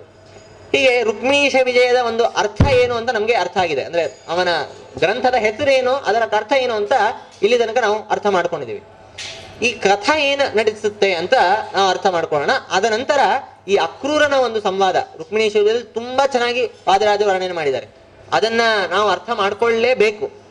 ಈ ಸ್ತೋತ್ರವನ್ನ ದಿನಾ ಪಠನೆ ಮಾಡ್ಬೇಕು ನಾವು. ಅಂದ್ರೆ ಆ ಕಥೆಯನ್ನ ಅಷ್ಟು ಸೊಗಸಾದದ್ದು ಆ ಒಂದು ಚರಿತ್ರೆಯನ್ನ ಭಾಗವತದ ದಶಮಸ್ಕಂದದಲ್ಲಿ ನಿರೂಪಣೆ ಮಾಡಿದ್ದಾರೆ. ದಶಮಸ್ಕಂದದ 5ನೇ ಸರ್ಗ ಇರ್ಬೇಕು, 5ನೇ ಸರ್ಗದಲ್ಲಿ ವೇದವ್ಯಾಸದೇವರು ನಿರೂಪಣೆ ಮಾಡಿದ್ದಾರೆ. ಅದನ್ನ ಸಂಗ್ರಹ ಮಾಡಿ ವಾದಿರಾಜರು ಈ ರುಕ್ಮಿಣೀಶ ವಿಜಯದ 10ನೇ ಸರ್ಗದಲ್ಲಿ ನಿರೂಪಣೆ ಮಾಡಿದ್ದಾರೆ. ಅದನ್ನ ನೋಡಬಹುದು. ರುಕ್ಮಿಣೀಶ ವಿಜಯದ ಕಥೆ ಹೀಗೆ ಶುರು ಆಗುತ್ತೆ. ಮೊದಲು ಎಲ್ಲ ಮಂಗಳಾಚರಣೆ, ನಾನು ಇವಾಗ ಪ್ರವಚನ ಶುರು ಮಾಡೋಕಿನ ಮುಂಚೆ ನಿಮ್ಗೆಲ್ಲ ಹೇಳಿದೆ, ಈ ರುಕ್ಮಿಣೀಶ ವಿಜಯದ ಮಂಗಳಾಚರಣೆ 7-8 ಶ್ಲೋಕ ಇವೆ. ಅಷ್ಟು ಆಚಾರ್ಯರ ವಾದಿರಾಜರು ಸ್ಮರಣೆಯನ್ನ ಮಾಡಿದ್ದಾರೆ. 2 ಶ್ಲೋಕ ಒಂದು ಪರಮಾತ್ಮನ ಸಮುದ್ರ ಮಥನದ ಒಂದು ವರ್ಣನೆ ಇದೆ. ಅದ ನಂತರ ಹಯಗ್ರೀವ ಪರಮಾತ್ಮನ ಒಂದು ಸ್ತೋತ್ರ ಇದೆ. ಹಾಗೆ ಲಕ್ಷ್ಮೀ ವಾಯುದೇವರು, ಭಾರತಿ, ನಂತರ ಗ್ರಂಥದ ಆರಂಭ ಮಾಡ್ತಾರೆ. ಈ ರೀತಿಯಾಗಿ 8 ಶ್ಲೋಕಗಳಲ್ಲಿ ಮಂಗಳಾಚರಣೆಯನ್ನ ವಾದಿರಾಜರು ಮಾಡಿದ್ದಾರೆ. ಇಲ್ಲಿ ಮೊದಲನೇ ಶ್ಲೋಕದಲ್ಲಿ ನೋಡ್ಬೇಕಾದ್ರೆ ಶ್ರೀ ವೇದಾಂತ ಮಹಾಚಲಂ ಹಿ ಪರಿತ ಸಂಯೋಜ್ಯ ಸೂತ್ರಾಹಿಪಂ. ಕಥೆ ಎಲ್ಲರಿಗೂ ಗೊತ್ತೇ ಇದೆ, ಸಮುದ್ರ ಮಥನದ ಕಥೆ. ಸಮುದ್ರ ಇದೆ, ಕ್ಷೀರಸಾಗರ, ಅಲ್ಲಿ ಮಂದಾರ ಪರ್ವತ, ಅದನ್ನ ಇಬ್ರು ಎಳಿತಾ ಇದ್ದಾರೆ, ಅಸುರರು ಮತ್ತೆ ಹಾಗೂ ದೇವತೆಗಳು. ಈ ಕಥೆಯನ್ನ ಹೇಳೋದ್ರಲ್ಲಿ ಮತ್ತೆ ಏನು ಹೊಸದೇನಿಲ್ಲ, ಅದು ಎಲ್ಲ ಇದ್ದಿದ್ದೆ ಕಥೆ. ಆದರೆ ಇದನ್ನ ನಮ್ಮ ಜೀವನದಲ್ಲಿ ಹೇಗೆ ಅಳವಡಿಸ್ಕೋಬೇಕು, ಅದಕ್ಕೆ ನಾನು ಮೊದಲು ಹೇಳಿದ್ದು. ಸುಮ್ಮನೆ ಭಾಗವತ ಕಥೆ ಕೇಳಿದ್ರೆ ನಾವು ಕೇಳ್ತೀವಿ, ಹರಿವಂಶದಲ್ಲಿ ಕೇಳ್ತೀವಿ, ಸಮುದ್ರ ಮಥನ ಆಯ್ತು, ಅಮೃತ ಬಂತು, ಇಷ್ಟು ಜನರು ಬಂದ್ರು, ಲಕ್ಷ್ಮಿ ಬಂದ್ಲು, ಈ ತರ ಆಯ್ತು, ಕಥೆ ಎಲ್ಲರಿಗೂ ಗೊತ್ತಿದೆ. ಆ ಕಥೆಯ ಮಾರಲ್ ಏನು, ನಾವೇನ್ ಅರ್ಥ ಮಾಡ್ಕೋಬೇಕು ನಮ್ಮ ಜೀವನದಲ್ಲಿ ಅನ್ನೋದನ್ನ ವಾದಿರಾಜರು ರುಕ್ಮಿಣೀಶದಲ್ಲಿ ತಿಳಿಸ್ಕೊಡ್ತಾರೆ. ಎಷ್ಟು ಚೆನ್ನಾಗಿ ತಿಳಿಸ್ಕೊಡ್ತಾರೆ ನೋಡಿ. ಶ್ರೀ ವೇದಾಂತ ಮಹಾಚಲಂ ಹಿ ಪರಿತಃ. ಶ್ರೀ ವೇದಾಂತ ಮಹಾಚಲ ಅಂದ್ರೆ ಗೊತ್ತೇ ಇದೆ, ಅಚಲ ಅಂದ್ರೆ ಬೆಟ್ಟ, ದೊಡ್ಡ ಬೆಟ್ಟ. ಎಷ್ಟು ದೊಡ್ಡ ಹಾಲಿನ ಪಾತ್ರೆ ಇದೆಯೋ, ಮೊಸರಿನ ಪಾತ್ರೆ ಇದೆಯೋ, ಅಷ್ಟೇ ದೊಡ್ಡ ಕಡ್ಗೋಲ್ ಬೇಕು. ಅದಕ್ಕೆ ದೊಡ್ಡ ಬೆಟ್ಟ ಅಂದ್ರೆ ಇದು ಮಹಾಚಲ. ಅಲ್ಲಿ ಸಮುದ್ರ ಮಥನದ ಕಾಲದಲ್ಲಿ ಮಂದಾರ ಪರ್ವತ. ಇಲ್ಲಿ ಏನು ನಮ್ಮ ಜೀವನದಲ್ಲಿ ಶ್ರೀ ವೇದಾಂತ ಮಹಾಚಲ. ನಮ್ಮ ಏನು ಜಗತ್ತಿದೆ, ನಮ್ಮ ಸಂಸಾರ, ಅದೇ ದೊಡ್ಡ ಸಮುದ್ರ. ಸಂಸಾರವೆಂಬ ಸಮುದ್ರ. ಅದು ಸಮುದ್ರ ಎಷ್ಟು ದೊಡ್ಡದಿದೆ ಅಂತಂದ್ರೆ ಅದರಲ್ಲಿ ನಮ್ಮ ಕ್ಲೇಶಗಳಲ್ಲೂ ಅಷ್ಟೇ ದೊಡ್ಡದಿದೆ, ಅದರ ಗಾಢತೆನೂ ಅಷ್ಟೇ ಇದೆ. ಇದರಿಂದ ನಾವು ಏನೋ ಒಂದು ಪಾರಾಗ್ಬೇಕು, ಇದರಿಂದ ನಾವು ಹೇಗೋ ಒಂದು ಯತ್ಕಿಂಚಿತ್ ಸುಖವನ್ನ ಪಡಿಬೇಕು, ಯತ್ಕಿಂಚಿತ್ ಗುರುದೇವತಾಗಳ ಅನುಗ್ರಹ ಪ್ರಾರ್ಥನೆ ಆಗ್ಬೇಕು ಅಂತಂದ್ರೆ ಅದನ್ನ ಚೆನ್ನಾಗಿ ಕಡಿಬೇಕು. ಯಾವುದು ಕೂಡ ತಪಸ್ಸಿಲ್ದೆ, ಯಾವುದು ಕೂಡ ಕಷ್ಟ ಇಲ್ಲದೆ ಬರಲ್ಲ, ದೊರಕಲ್ಲ. ಚೆನ್ನಾಗಿ ಕಷ್ಟಪಟ್ಟರೆ ಬರೋದು. ಸರಿ, ಇವಾಗ ದೊಡ್ಡ ಸಮುದ್ರ ಇದೆ, ಕಡಿಬೇಕು. ಏನ್ ಕಡಿಯೋಣ, ಏನ್ ಇಟ್ಕೊಂಡು ಕಡಿಯೋಣ ಅಂತಂದ್ರೆ ಅದಕ್ಕೆ ಹೇಳ್ತಾರೆ ವಾದಿರಾಜರು ಶ್ರೀ ವೇದಾಂತ ಮಹಾಚಲ. ವೇದಾಂತ ಅಂದ್ರೆ ಶಾಸ್ತ್ರ, ಆಚಾರ್ಯರ ಶಾಸ್ತ್ರ. ಇದೇ ದೊಡ್ಡ ಪರ್ವತ, ಬೆಟ್ಟ. ಆ ಬೆಟ್ಟವನ್ನ ಇಟ್ಟು ಮಧ್ಯದಲ್ಲಿ ಇಡಬೇಕು. ಅಂದ್ರೆ ನಮ್ಮ ಮನಸ್ಸಿನ ಒಂದು ಸಮುದ್ರ. ವಾದಿರಾಜರು ಹೇಳ್ಬೇಕಾದ್ರೆ ಸಮುದ್ರ ಅಂದ್ರೆ ನಮ್ಮ ಮನಸ್ಸಿನ ಸಮುದ್ರ. ಆ ಮನಸ್ಸೇ ದೊಡ್ಡ ಸಮುದ್ರ. ಚಿಂತೆ ಮಾಡ್ತಾನೆ ಇರ್ತೀವಿ, ಎಲ್ಲೋ ಎಷ್ಟೋ ಕ್ಲೇಶಗಳಿವೆ. ಅದರ ವಸ್ತುತಃ ಮನಸ್ಸಿನಿಂದ ನಾವು ಸರಿಯಾಗಿ ಏಕಾಗ್ರತೆ ಮಾಡಿ ಒಂದೇ ಕಡೆ ನಾವು ಏಕಚಿತ್ತರಾದರೆ ಏನಾದ್ರೂ ಮಾಡ್ಬೋದು. ನಾವು ಮನಸ್ಸಿನಿಂದ ಒಂದು ಯಾವುದೋ ಒಂದು ಸೀರಿಯಲ್ ಅಲ್ಲಿ ಯಾವುದೋ ಕಥೆಯನ್ನು ಕೇಳಬಹುದು. ಹಾಗೆ ಯಾವುದೋ ಒಂದು ಆಚಾರ್ಯರ ದೇವರ ಕಥೆಯನ್ನ ಕೇಳಿ ಅಥವಾ ಆಚಾರ್ಯರ ಚರಿತ್ರೆಯನ್ನು ಕೇಳಿ ಅದರಿಂದ ಉದ್ಧಾರನೂ ಆಗ್ಬೋದು. ದೇವರ ಮನಸ್ಸು ಎಲ್ಲರಿಗೂ ಕೊಟ್ಟಿದ್ದಾನೆ. ನಾವು ಅದನ್ನ ಹೇಗೆ ಉಪಯೋಗಿಸ್ಕೊಳ್ತೀವಿ ಅದು ನಮ್ಮ ಮೇಲೆ ಬಿಟ್ಟಿರೋದು. ಅದರಿಂದ ಅದನ್ನ ನಾವು ಉಪಯೋಗಿಸ್ಕೊಳ್ಬೇಕು ಹೇಗೆ ಅಂತಂದ್ರೆ, ಸರಿಯಾದ ಮಾರ್ಗದಲ್ಲಿ ಹೇಗೆ ಓಡಬೇಕು ಅಂತಂದ್ರೆ ಈ ರೀತಿ ವೇದಾಂತವೆಂಬ ಬೆಟ್ಟವನ್ನ ನಮ್ಮ ಮನಸ್ಸಿನ ಮಧ್ಯದಲ್ಲಿ ಇಡ್ಬೇಕಂತೆ. ವೇದಾಂತ ಬೆಟ್ಟವನ್ನು ಇಟ್ರಿ, ಅಲ್ಲಿ ಏನು ಕಡಿಯೋರು, ಒಬ್ಬ ಕಡೆ ದೇವತೆಗಳು, ಇನ್ನೊಬ್ಬರ ಕಡೆ ಅಸುರರು. ಇಲ್ಲಿ ಯಾರು ಕಡಿತಾರೆ ಅಂತಂದ್ರೆ ನಮ್ಮಲ್ಲಿ ಎಷ್ಟೋ ಕೆಟ್ಟ ಗುಣಗಳಿವೆ, ಒಳ್ಳೆ ಗುಣಗಳು ಇವೆ. ಆ ಎಲ್ಲ ಒಳ್ಳೆ ಗುಣ ಒಂದ್ ಕಡೆ, ಕೆಟ್ಟ ಗುಣ ಒಂದ್ ಕಡೆ. ನಮಗೆ ಏನು ತಪ್ಪು ಮಾಡ್ತಾ ಇದೀವಿ, ಇದು ತಪ್ಪು ಅಂತ ಅರಿವಿರುತ್ತೆ. ಆದ್ರೆ ಏನ್ ಮಾಡ್ಲಿಕ್ಕೆ ಆಗಲ್ಲ, ಅನಿವಾರ್ಯತೆ ಪ್ರಸಂಗ. ಕೆಲವು ಕಡೆ ಮಾಡ್ಬಿಡ್ತೀವಿ, ಬೇಕಂತ ತಪ್ಪು ಮಾಡ್ತೀವಿ, ಗೊತ್ತಿದ್ರು ತಪ್ಪು ಮಾಡ್ತೀವಿ. ಅದರಿಂದ ಇದೆಲ್ಲ ಪಾರಾಗ್ಬೇಕು ಅಂತಂದ್ರೆ ಈ ವೇದಾಂತದ ಬೆಟ್ಟವನ್ನ ಮಧ್ಯದಲ್ಲಿಟ್ಟು ಎರಡೂ ಕಡೆ ಹಾಕಿ ಜಡಿಬೇಕು. ಜಡಿಬೇಕು ಅಂತಂದ್ರೆ ಅಂದ್ರೆ ಕಡಿಬೇಕು ಅಂದ್ರೆ ಮಧ್ಯದಲ್ಲಿ ಯಾವ್ದಾದ್ರು ಒಂದು ದಾರ ಇತ್ತು, ಅಲ್ಲಿ ಏನಿಟ್ರು ವಾಸುಕಿ ಸರ್ಪ. ಇಲ್ಲಿ ಯಾವ್ದು ದಾರ ಅಂತಂದ್ರೆ ಸೂತ್ರಾಹಿಪ ಅಂತಂದ್ರೆ ಬ್ರಹ್ಮಸೂತ್ರಗಳೇ ದಾರ. ಸೂತ್ರ ಅಂತಂದ್ರೆ ದಾರ ಅಂತ ಅರ್ಥ. ಬ್ರಹ್ಮಸೂತ್ರ ಅಂದ್ರೆ ಆ ವೇದವ್ಯಾಸ ದೇವರು ಬರುವಂತ ಬ್ರಹ್ಮಸೂತ್ರಗಳು. ವೇದಾಂತ ಅಂತಂದ್ರೆ ವೇದಗಳು ನಿಮಗೆ ಗೊತ್ತೇ ಇದೆ. ವೇದಗಳಲ್ಲಿ ಅನೇಕ ಅಂಗಗಳಿವೆ. ಅದರಲ್ಲಿ ಅಂತವಾದದ್ದು ಅಂದ್ರೆ ಅತ್ಯಂತ ಪ್ರಧಾನವಾದದ್ದು ಉಪನಿಷತ್ತುಗಳು. ನಮಗೆ ವೇದಗಳಲ್ಲಿ ಅಗ್ನಿಮೀಳೆ ಪುರೋಹಿತಂ ಎಲ್ಲ, ಅಗ್ನಿ ಹೇಗೆ, ಪ್ರತಿಯೊಬ್ಬ ದೇವತೆಗಳ ಒಂದು ಸ್ತೋತ್ರ, ದೇವರ ಸ್ತೋತ್ರ, ಅಂತಹ ದೇವರಲ್ಲೇ ಅದು ಪರ್ಯವಸಾನ ಆಗುತ್ತೆ, ದೇವರ ಸ್ಥಿತಿಯಲ್ಲೇ ಪರ್ಯವಸಾನ ಆಗುತ್ತೆ. ಸರಿ, ನಾವು ಜನ್ಮವನ್ನ ಪಡೆದಿದ್ದೇವೆ. ಜನ್ಮವನ್ನ ಯಾಕೆ ಪಡೆದ್ವಿ, ಹೇಗೆ ಇದನ್ನ ಸಾರ್ಥಕಗೊಳಿಸ್ಬೇಕು, ಇದೆಲ್ಲ ನಮ್ಗೆ ಅರ್ಥ ಆಗೋದು ಉಪನಿಷತ್ತು ಓದಾಗ್ಲೆ. ಉಪನಿಷತ್ತನ್ನ ಹಾಗೆ ಓದ್ಲಿಕ್ಕೆ ಆಗಲ್ಲ, ದೊಡ್ಡವರಿಗೆ ಅದು ಕಷ್ಟ. ನಾವ್ ಹೇಗೆ ಓದೋದು? ಅದಕ್ಕೋಸ್ಕರ ವೇದವ್ಯಾಸ ಬ್ರಹ್ಮಸೂತ್ರ ಅಂತ ಬರೆದ್ರು. ವೇದವ್ಯಾಸ ದೇವರು ವೇದಾಂತ ಬ್ರಹ್ಮಸೂತ್ರ, ಅದನ್ನ ಮಧ್ಯದಲ್ಲಿಟ್ಟಿ ಉಪನಿಷತ್ತು.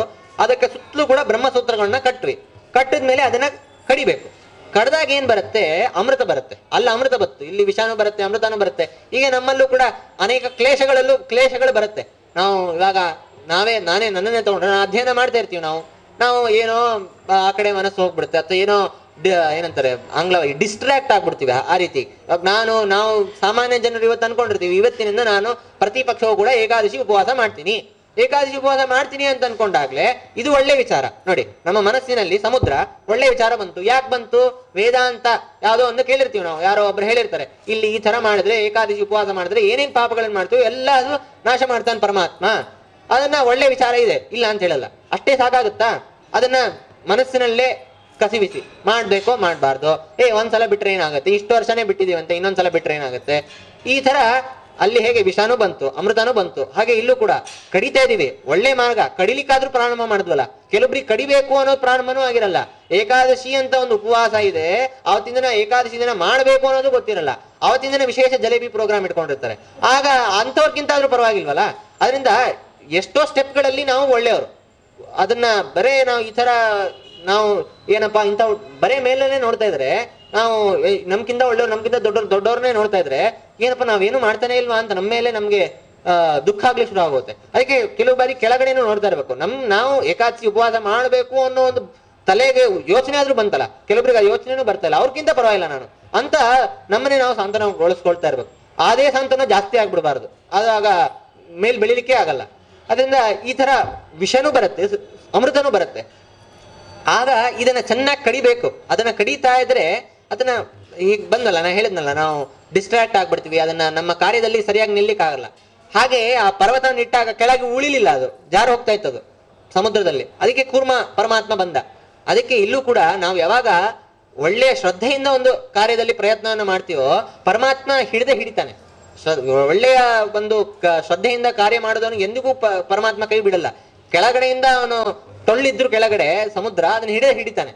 ಅದನ್ನ ಪ್ರಯತ್ನ ನಿರತವಾಗಿ ಇರ್ಬೇಕು. ಅವ್ರ ಪ್ರಯತ್ನ ನಿರಂತರವಾಗಿ ಕಡಿತಾನೆ ಇದ್ರು ಸಮುದ್ರವನ್ನ, ಅದರಿಂದ ಕೊನೆಗೆ ಬಂತು. ಅವರು ಸುಸ್ತಾಯ್ತಪ್ಪ ಅಂತ ಬಿಟ್ಬಿಡ್ತಾ ಇದ್ರೆ ಅವನ್ ಕೂರ್ಮ ಅವತಾರಣೆ ಆಗ್ತಾ ಇರ್ಲಿಲ್ಲ.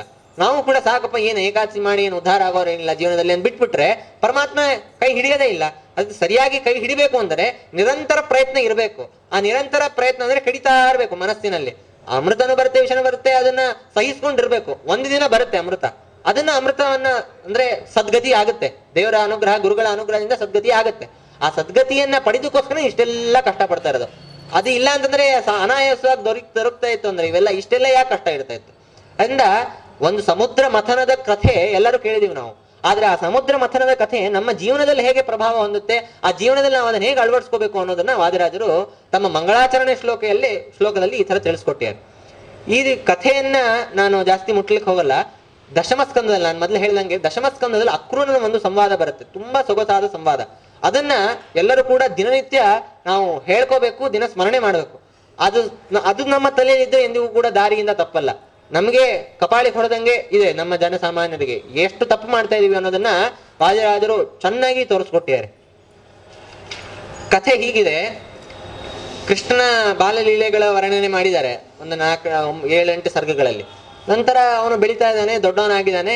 ಕಂಸನಿಗೆ ಅಲ್ಲಿ ಶುರು ಆಗಿದೆ, ನನ್ನ ವಧ ಮಾಡಿದವನು ಯಾರೋ, ನನ್ನ ಸಂಹಾರ ಮಾಡಿದವನು ಹುಟ್ಟಿದ್ದಾನೆ, ಅವನು ಇನ್ನ ಜೀವಂತನೇ ಇದ್ದಾನೆ ಅಂತ ಅವನಿಗೆ ಗೊತ್ತಾಗಿದೆ. ನಾರದರೆಲ್ಲ ಹೋಗಿ ಹೇಳಿದ್ದಾರೆ. ಸರಿ, ಇವಾಗ ಕೃಷ್ಣ ಎಲ್ಲಿದ್ದಾನೆ, ಗೋಕುಲದಲ್ಲಿದ್ದಾನೆ ಗೊತ್ತಾಗಿದೆ, ವೃಂದಾವನದಲ್ಲಿದ್ದಾನೆ. ಅವನನ್ನ ಕರೆಸ್ಬೇಕಲ್ಲ, ಅದಕ್ಕೋಸ್ಕರ ಈ ಅಕ್ರೂರನನ್ನ ಕಳಿಸ್ತಾರೆ.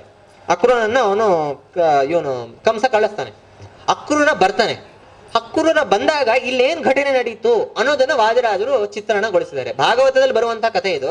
ಅದನ್ನ ನಮ್ಮ ಜೀವನದಲ್ಲಿ ಹೇಗೆ ಅಳವಡಿಸ್ಕೋಬೇಕು ಅಂತ ಒಂದು ಕಾವ್ಯಾತ್ಮಕವಾಗಿ ವಾದಿರಾಜರು ವರ್ಣನೆ ಮಾಡಿದ್ದಾರೆ. ತಮಾಲಿಲಿಂಗೇ ದೃಢಮಚ್ಯುತಃ ಪ್ರಿಯಂ ಸಶಂಕಮೇಣಾಂಕ ಶುಚಸ್ಮಿತಾತ್ಮನಃ ಅನಾದಿ ಸಿದ್ಧಿಂ ಭವರೂಪ ಬಂಧನಂ ತದಾಶ್ರಿತಂ ವಿಶ್ಲಥಯನ್ನಿವಾಂಜಸ. ಈ ಅಕ್ರೂರ ಬರ್ತಾನೆ. ಅವನು ರಾಜದ ದೂತ ಆದ್ರಿಂದ ಒಳ್ಳೆ ರಥ ಎಲ್ಲ ಓಡಿಸ್ಕೊಂಡು ಬರ್ತಾನೆ. ರಥದಲ್ಲಿ ಬಂತಾನೆ, ಇಳಿತಾನೆ. ನೋಡಿದ್ರೆ ಕೃಷ್ಣ ಏನ್ ಮಾಡ್ತಾ ಇದ್ದಾನೆ, ವ್ರಜೇಶ ಗೋದೋಹನ ಕರ್ಮಣಿ ಸ್ಥಿತಂ. ಅವನು ಹಾಲು ಕರಿತಾ ಇದ್ದಾನಂತೆ. ಇದು ಭಾಗವತದಲ್ಲಿ ಬರೋ ಕಥೆನೇ ಇದು. ಅಕ್ರೂರ ಬಂದ, ಇವನು ಹಾಲು ಕರಿತಾ ಇದ್ದ, ಮಾತಾಡ್ಸ್ದ, ಸರಿ ಅಂತ ಮಾತಾಡ್ಲಿಕ್ಕೆ ಒಂದು ಕಥೆ ನಡೆಯುತ್ತೆ. ವಾದಿರಾಜರು ಆ ಹಾಲು ಕರಿಯೋ ಪ್ರಸಂಗವನ್ನು ಹೇಗೆ ನಿರೂಪಣೆ ಮಾಡ್ಯಾರ ನೋಡಿ. ವ್ರಜೇಶ ಗೋದೋಹನ ಕರ್ಮಣಿ ಸ್ಥಿತಂ. ಇದಕ್ಕೆ ಅರ್ಥ ಹೇಳೋದು ನಾನೇನು ಅವಶ್ಯಕತೆ ಇಲ್ಲ, ಅರ್ಥ ಆಗೇ ಇದೆ. ವ್ರಜ ಗೋಕುಲಕ್ಕೆ ಹೋಗ್ತಾನೆ, ಕೃಷ್ಣ ಹಾಲು ಕರಿತಾ ಇರ್ತಾನೆ. ಆಗ ನಿಜಂ ಪ್ರಭುಂ ನೀರದ ನೀಲ ವಿಗ್ರಹ. ನಿಮ್ಗೆ ಗೊತ್ತೇ ಇದೆ, ಅವನು ಕೃಷ್ಣ ಅಂದ್ರೆ ಅವನ ಬಣ್ಣ, ಮೈ ಬಣ್ಣ ಕೃಷ್ಣವಾದದ್ದು, ನೀಲ ವಿಗ್ರಹ. ಅವನನ್ನು ನೋಡಿ ದದರ್ಶ ಸಂದರ್ಶಯಿತು ಸಮುದ್ಯತಂ ಸ್ವಭಕ್ತ ಸರ್ವೇಪ್ಸಿತ ದೋಹದಕ್ಷತಾಂ. ಅವರು ವಾದಿರಾಜರು ನೋಡಿ ಎಷ್ಟು ಚೆನ್ನಾಗಿ ವರ್ಣನೆ ಮಾಡಿದ್ದಾರೆ. ಅವನು ಕೃಷ್ಣ ಯಾಕೆ ಆ ಟೈಮ್ ಅವನು ಸರ್ವಜ್ಞತಾನೆ. ಅವನು ಕೃಷ್ಣ ಯಾವಾಗ ಅಕ್ರೂರ ಬರ್ತಾ ಇದ್ದಾನೆ ಅಂತ ಅವನಿಗೆ ಗೊತ್ತಿದೆ. ಅಕ್ರೂರ ಬರ್ತಾ ಇದ್ದಾನೆ ಅಂತ ಗೊತ್ತಿದ್ರೆ ಈ ಕೆಲಸ ಯಾಕೆ ಮಾಡ್ತಾ ಇದ್ದಾನೆ, ಅವನು ಹಾಲು ಕರೆಯೋ ಕೆಲಸ ಯಾಕೆ ಮಾಡ್ತಾ ಇದ್ದಾನೆ ಅಂತಂದ್ರೆ ನಮ್ಗೆಲ್ಲ ತಿಳಿಸ್ಕೊಡ್ಲಿಕ್ಕಂತೆ. ಸ್ವಭಕ್ತ ಸರ್ವೇಪ್ಸಿತ ದೋಹದಕ್ಷತಾಂ. ನಮ್ಮ ಸ್ವಭಕ್ತ, ತನ್ನ ಭಕ್ತರು ಯಾರಿದ್ದಾರೆ ಆ ಎಲ್ಲಾ ಭಕ್ತರು ಏನೇನ್ ಈಪ್ಸಿತ ಅಂತಂದ್ರೆ ಏನ್ ಇಚ್ಛೆ ಪಡ್ತಾರೋ, ಅದ್ ಏನೇನ್ ಇಚ್ಛೆ ಪಡ್ತಾರಲ್ಲ ಅದು ಇಚ್ಛೆ ಅದು ದೊಡ್ಡ ಒಂದ್ ಇಚ್ಛೆ 2 ಇಚ್ಛೆ ಇಲ್ಲ ನಮ್ದು. ಅದು ಕೊಡು, ಇದು ಕೊಡು, ಇದು ಕೊಡು, ದೊಡ್ಡ ಇಚ್ಛೆ ಇದು. ಅದು ಒಂದು ಸಮೂಹ. ಆ ಸಮೂಹನ್ನ ದೋಹದಕ್ಷತಾಂ ಅಂದ್ರೆ ಅದನ್ನ ಕರಿಲಿಕ್ಕೆ ಸಮರ್ಥನಾದವನು. ಕರೆಯೋದಂದ್ರೆ ಏನು, ಕರೆದಾಗ ಏನ್ ಬರುತ್ತೆ, ಹಾಲು ಬರುತ್ತೆ. ಹಾಗೆ ನಮ್ಮ ಇಚ್ಛೆ, ಭಕ್ತರ ಇಚ್ಛೆ ತುಂಬಾ ಇದೆ. ಆ ತುಂಬಾ ಇರೋ ಇಚ್ಛೆಯನ್ನ ಸರಿಯಾಗಿ ನಮ್ಗೆ ಕೊಡುವಂತಹ, ನಮ್ಗೆ ಇಚ್ಛೆಯನ್ನ ಪೂರ್ತಿ ಮಾಡುವಂತಹ, ಅದನ್ನ ಕರೆಯುವಂತಹ ಸಮರ್ಥನಾದವನು ಅವನು ಒಬ್ನೇ. ಅದನ್ನ ತಿಳಿಸ್ಕೊಡ್ಲಿಕ್ಕೆ ಈ ತರ ಅಕ್ರೂರ ಬಂದಾಗ ಈ ಕೃಷ್ಣ ಕರಿತಾ ಇದ್ನಂತೆ. ಅಂದ್ರೆ ಅಕ್ರೂರನಿಗೆ ಅವನು ವ್ಯಂಗ್ಯವಾಗಿ ತಿಳಿಸ್ಕೊಡ್ತಾ ಇದ್ದಾನೆ. ಅಂದ್ರೆ ವ್ಯಂಗ್ಯ ಅಂತಂದ್ರೆ ಗೂಢವಾಗಿ ತಿಳಿಸ್ಕೊಡ್ತಾ ಇದ್ದಾನೆ. ನೋಡಪ್ಪ, ನೀನ್ ಯಾವ್ದಕ್ ಬರ್ತಾ ಇದೀಯಾ, ಯಾವ ಇಚ್ಛೆಯಿಂದ ಬರ್ದೆ ನಂಗೆ ಗೊತ್ತಿದೆ. ಅದನ್ನ ಕೊಡ್ಲಿಕ್ಕೆ ನಾನು ಒಬ್ನೇ ಸಮರ್ಥನಾದವನು. ಅದನ್ನ ತೊಡಸ್ಕೊಡ್ಲಿಕ್ಕೋಸ್ಕರನೇ ಈ ತರ ಅವನು ಹಾಲನ್ನ ಕರಿತಾ ಇದ್ನಂತೆ ಅಂತ ವಾದಿರಾಜರು ನಿರೂಪಣೆ ಮಾಡಿದ್ದಾರೆ. ಈ ತರ ಸರಿ ಕಲಿತಾ ಇರ್ತಾನೆ, ಬರ್ತಾನೆ. ಬಂದ್ ಕೂಡಲೇ ಏನ್ ಮಾಡ್ತೀವಿ ನಾವು? ನಮ್ಮ ಸಮಾನ ವಯಸ್ಕರಾಗಿದ್ರೆ ಸಹೃದಯಿಂದ ಸ್ವಾಗತ ಮಾಡ್ತೀವಿ, ಅವರಿಗೆ ಆಲಿಂಗನ ಮಾಡ್ತೀವಿ, ಇತ್ಯಾದಿಗಳನ್ನು ಮಾಡ್ತೀವಿ. ಕೃಷ್ಣ ಬಾಲ್ಯದಲ್ಲಿದ್ದಾನೆ, ಅಕ್ರೂರ ಯೌವನಾವಸ್ಥೆಯಲ್ಲಿ ಇರ್ಬೋದು ಅಂತ ಹೇಳ್ಬೋದು. ಒಳ್ಳೆ ದೊಡ್ಡ ವ್ಯಕ್ತಿ. ಅವನ್ ಬಂದ್ರೆ ಆಲಿಂಗನ ಮಾಡ್ಕೊಳ್ತಾನಂತೆ. ಕೃಷ್ಣ ಅಕ್ರೂರನ್ನ ಆಲಿಂಗನೆ ಮಾಡ್ಕೊಳ್ತಾನೆ. ತಮಾಲಿಲಿಂಗೆ ದೃಢಮತ್ಯುತ ಪ್ರಿಯಂ. ತಮ್ ಅಂದ್ರೆ ಆ ಇವನನ್ನ ಅಕ್ರೂರನ್ನ ಆಲಿಂಗ ಮಾಡ್ಕೊಳ್ತಾನೆ. ಆ ಆಲಿಂಗನ ಮಾಡ್ಕೊಳ್ಳೋ ಕ್ರಮವನ್ನು ಎಷ್ಟು ಸೊಗಸಾಗಿ ವರ್ಣನೆ ಮಾಡ್ತಾರೆ ನೋಡಿ. ಆ ಅನಾದಿ ಸಿದ್ಧಿಂ ಭವರೂಪ ಬಂಧನಂ ತದಾಶ್ರಿತಂ ವಿಶ್ಲಥ ಎನ್ನಿವಾಂಜಸ. ಯಾಕೆ ಆಲಿಂಗನೆ ಮಾಡ್ಕೊಂಡ ಅಕ್ರೂರನನ್ನ ಕೃಷ್ಣ ಯಾಕೆ ಆಲಿಂಗನೆ ಮಾಡ್ಕೊಂಡ ಅಂತಂದ್ರೆ ಅಲ್ಲಿ ಹೇಳ್ತಾರೆ, ನಾವೆಲ್ಲರೂ ಕೂಡ ಅಕ್ರೂರ ಅವನಿಗೆ ನೋಡಿ, ನಾವು ಎಷ್ಟು ಅಕ್ರೂರನಕ್ಕಿಂತ ನೋಡಿದ್ರೆ ನಮ್ಮ ಭಾಗ್ಯ ಎಷ್ಟು ಒಳ್ಳೇದು ಅನ್ಸುತ್ತೆ. ಅಕ್ರೂರ ಯಾವುದೋ ಒಂದು ತನಗೆ ಗೊತ್ತಿಲ್ಲ ಅಂದ್ರೆ ತನಗೆ ಇಷ್ಟವಾಗದಿರುವಂತ ದೇಶ, ಆ ದೇಶಕ್ಕೆ ರಾಜನಾದವನು ಮಥುರಾಧಿಪತಿ ಕಂಸ, ಅವನು ಪರಮ ಕೃಷ್ಣನ ದ್ವೇಷಿ. ಈ ಅಕ್ರೂರ ಪರಮ ಕೃಷ್ಣನ ಭಕ್ತ, ಕೃಷ್ಣನ ಪರಮ ಭಕ್ತ ಇವನು. ಅಂತಹ ರಾಜ್ಯದಲ್ಲಿ ನಮ್ಮ ಪಾಡಿಗೆ ನಾವು ಕೆಲಸ ಮಾಡ್ಕೊಂಡಿರೋಣ, ಅದು ಇಲ್ಲ. ಆ ರಾಜ್ಯದಲ್ಲಿ ಮಂತ್ರಿ ಬೇರೆ ಇವನು. ಅವನು ಹೇಳ್ದಂಗೆ ಕೇಳಬೇಕು, ತನ್ನ ಧರ್ಮವನ್ನು ಬಿಡಬಾರದು, ಹಾಗೆ ಅವನಿಗೆ ದ್ರೋಹವನ್ನು ಮಾಡಬಾರದು. ಇಷ್ಟು ಮಧ್ಯದಲ್ಲಿ ಅವನು ಸಿಕ್ಕಾಕೊಂಡಿರುವಂತಹ ವ್ಯಕ್ತಿ ಅಕ್ರೂರ. ಅವನಿಗಿಂತ ಎಷ್ಟು ಒಳ್ಳೆಯ ಸ್ಥಿತಿಯಲ್ಲಿ ಇದ್ದೀವಿ ನಾವು. ಮೈಸೂರು ಅಂತ ದೇಶ, ಆ ಸ್ವಾಮಿಗಳಿರುವಂತಹ ಒಂದು ಒಳ್ಳೆಯ ರಾಜರು, ಅವ್ರು ಏನ್ ಹೇಳ್ತಾರೆ ಅದನ್ನ ಕೇಳ್ಕೊಂಡಿರುವಂತಹ ಒಳ್ಳೆಯ ಬುದ್ಧಿಯನ್ನ ಕೊಡ್ತಾ ಇರುವಂತಹ ಅನೇಕ ಜನರು. ಇಷ್ಟ ಒಳ್ಳೆ ಸ್ಥಿತಿ ನಮಗಿದೆ. ಅವನು ನೋಡಿ ಎಷ್ಟು ಕಷ್ಟ ಪರಿಸ್ಥಿತಿ. ಇಲ್ಲ ಅಂತಾನು ಹೇಳಿಕ್ಕಾಗಲ್ಲ, ಹೂ ಅಂತಾನು ಹೇಳಿಕ್ಕಾಗಲ್ಲ. ಹೂ ಅಂತಂದ್ರೆ ತನ್ನ ಧರ್ಮ ಬಿಟ್ಟಂಗಾಯ್ತು, ಇಲ್ಲ ಅಂತಂದ್ರೆ ರಾಜನಿಗೆ ದ್ರೋಹ ಮಾಡಿದಾಗ ಅವನು ಬಿಡಲ್ಲ. ಅವನು ಎರಡನ್ನೂ ಮಧ್ಯದಲ್ಲಿ ಅವನು ಕಸಿಬಿಸಿಯಿಂದ, ಮನಸ್ಸಿನ ಕಸಿಬಿಸಿ ಅವನಿಗೆ ಅಷ್ಟಿತ್ತು. ಅದರಿಂದ ಸಂಸಾರದ ಬಂಧನದಲ್ಲಿ ಮಧ್ಯದಲ್ಲಿ ಅವನು ಸಿಕ್ಕಾಕೊಂಡ್ಬಿಟ್ಟಿದ್ದ. ಇವಾಗ ಯಾವಾಗ್ಲೂ ಕೂಡ ಒಂದು ಯಾವ್ದೋ ವಸ್ತು ಮಧ್ಯದಲ್ಲಿ ಸಿಕ್ಕಾಕೊಂಡ್ಬಿಟ್ಟಿದೆ ಅಂತಂದ್ರೆ, ಇವಾಗ ಡಬ್ಬಿಯಲ್ಲಿ ಯಾವ್ದೋ ತುಪ್ಪ ಸಿಕ್ಕಾಕೊಂಡಿದೆ ಅಂತಂದ್ರೆ ಚೆನ್ನಾಗಿ ಎಷ್ಟು ಗಟ್ಟಿಯಾಗದು ಸಿಕ್ಕಾಕೊಂಡಿದೆಯೋ ಅಷ್ಟು ಗಟ್ಟಿಯಾಗಿ ಅದನ್ನು ಒತ್ತಿದ್ರೆ ಅದು ಹೊರಗೆ ಬರುತ್ತೆ. ತುಪ್ಪದ ಡಬ್ಬಿ ಒಳ್ಳಿಗೆ ಗಟ್ಟಿ ಆದಾಗ, ಚೆನ್ನಾಗಿ ಸಿಕ್ಕಾಕೊಂಡ್ಬಿಟ್ಟಿದಾಗ ಅದನ್ನ ಎಷ್ಟು ಚೆನ್ನಾಗಿ ಒತ್ತಿತೀವೋ ಅಷ್ಟು ತುಪ್ಪ ಹೊರಗೆ ಬರುತ್ತೆ. ಹಾಗೆ ಕೃಷ್ಣ ಆಲಿಂಗನ ಯಾಕೆ ಮಾಡ್ಕೊಂಡ ಅಂತಂದ್ರೆ, ಅಕ್ರೂರ ಸಂಸಾರದ ಬಂಧನದಲ್ಲಿ ಸಿಕ್ಕಾಕೊಂಡ್ಬಿಟ್ಟಿದ್ದಾನೆ.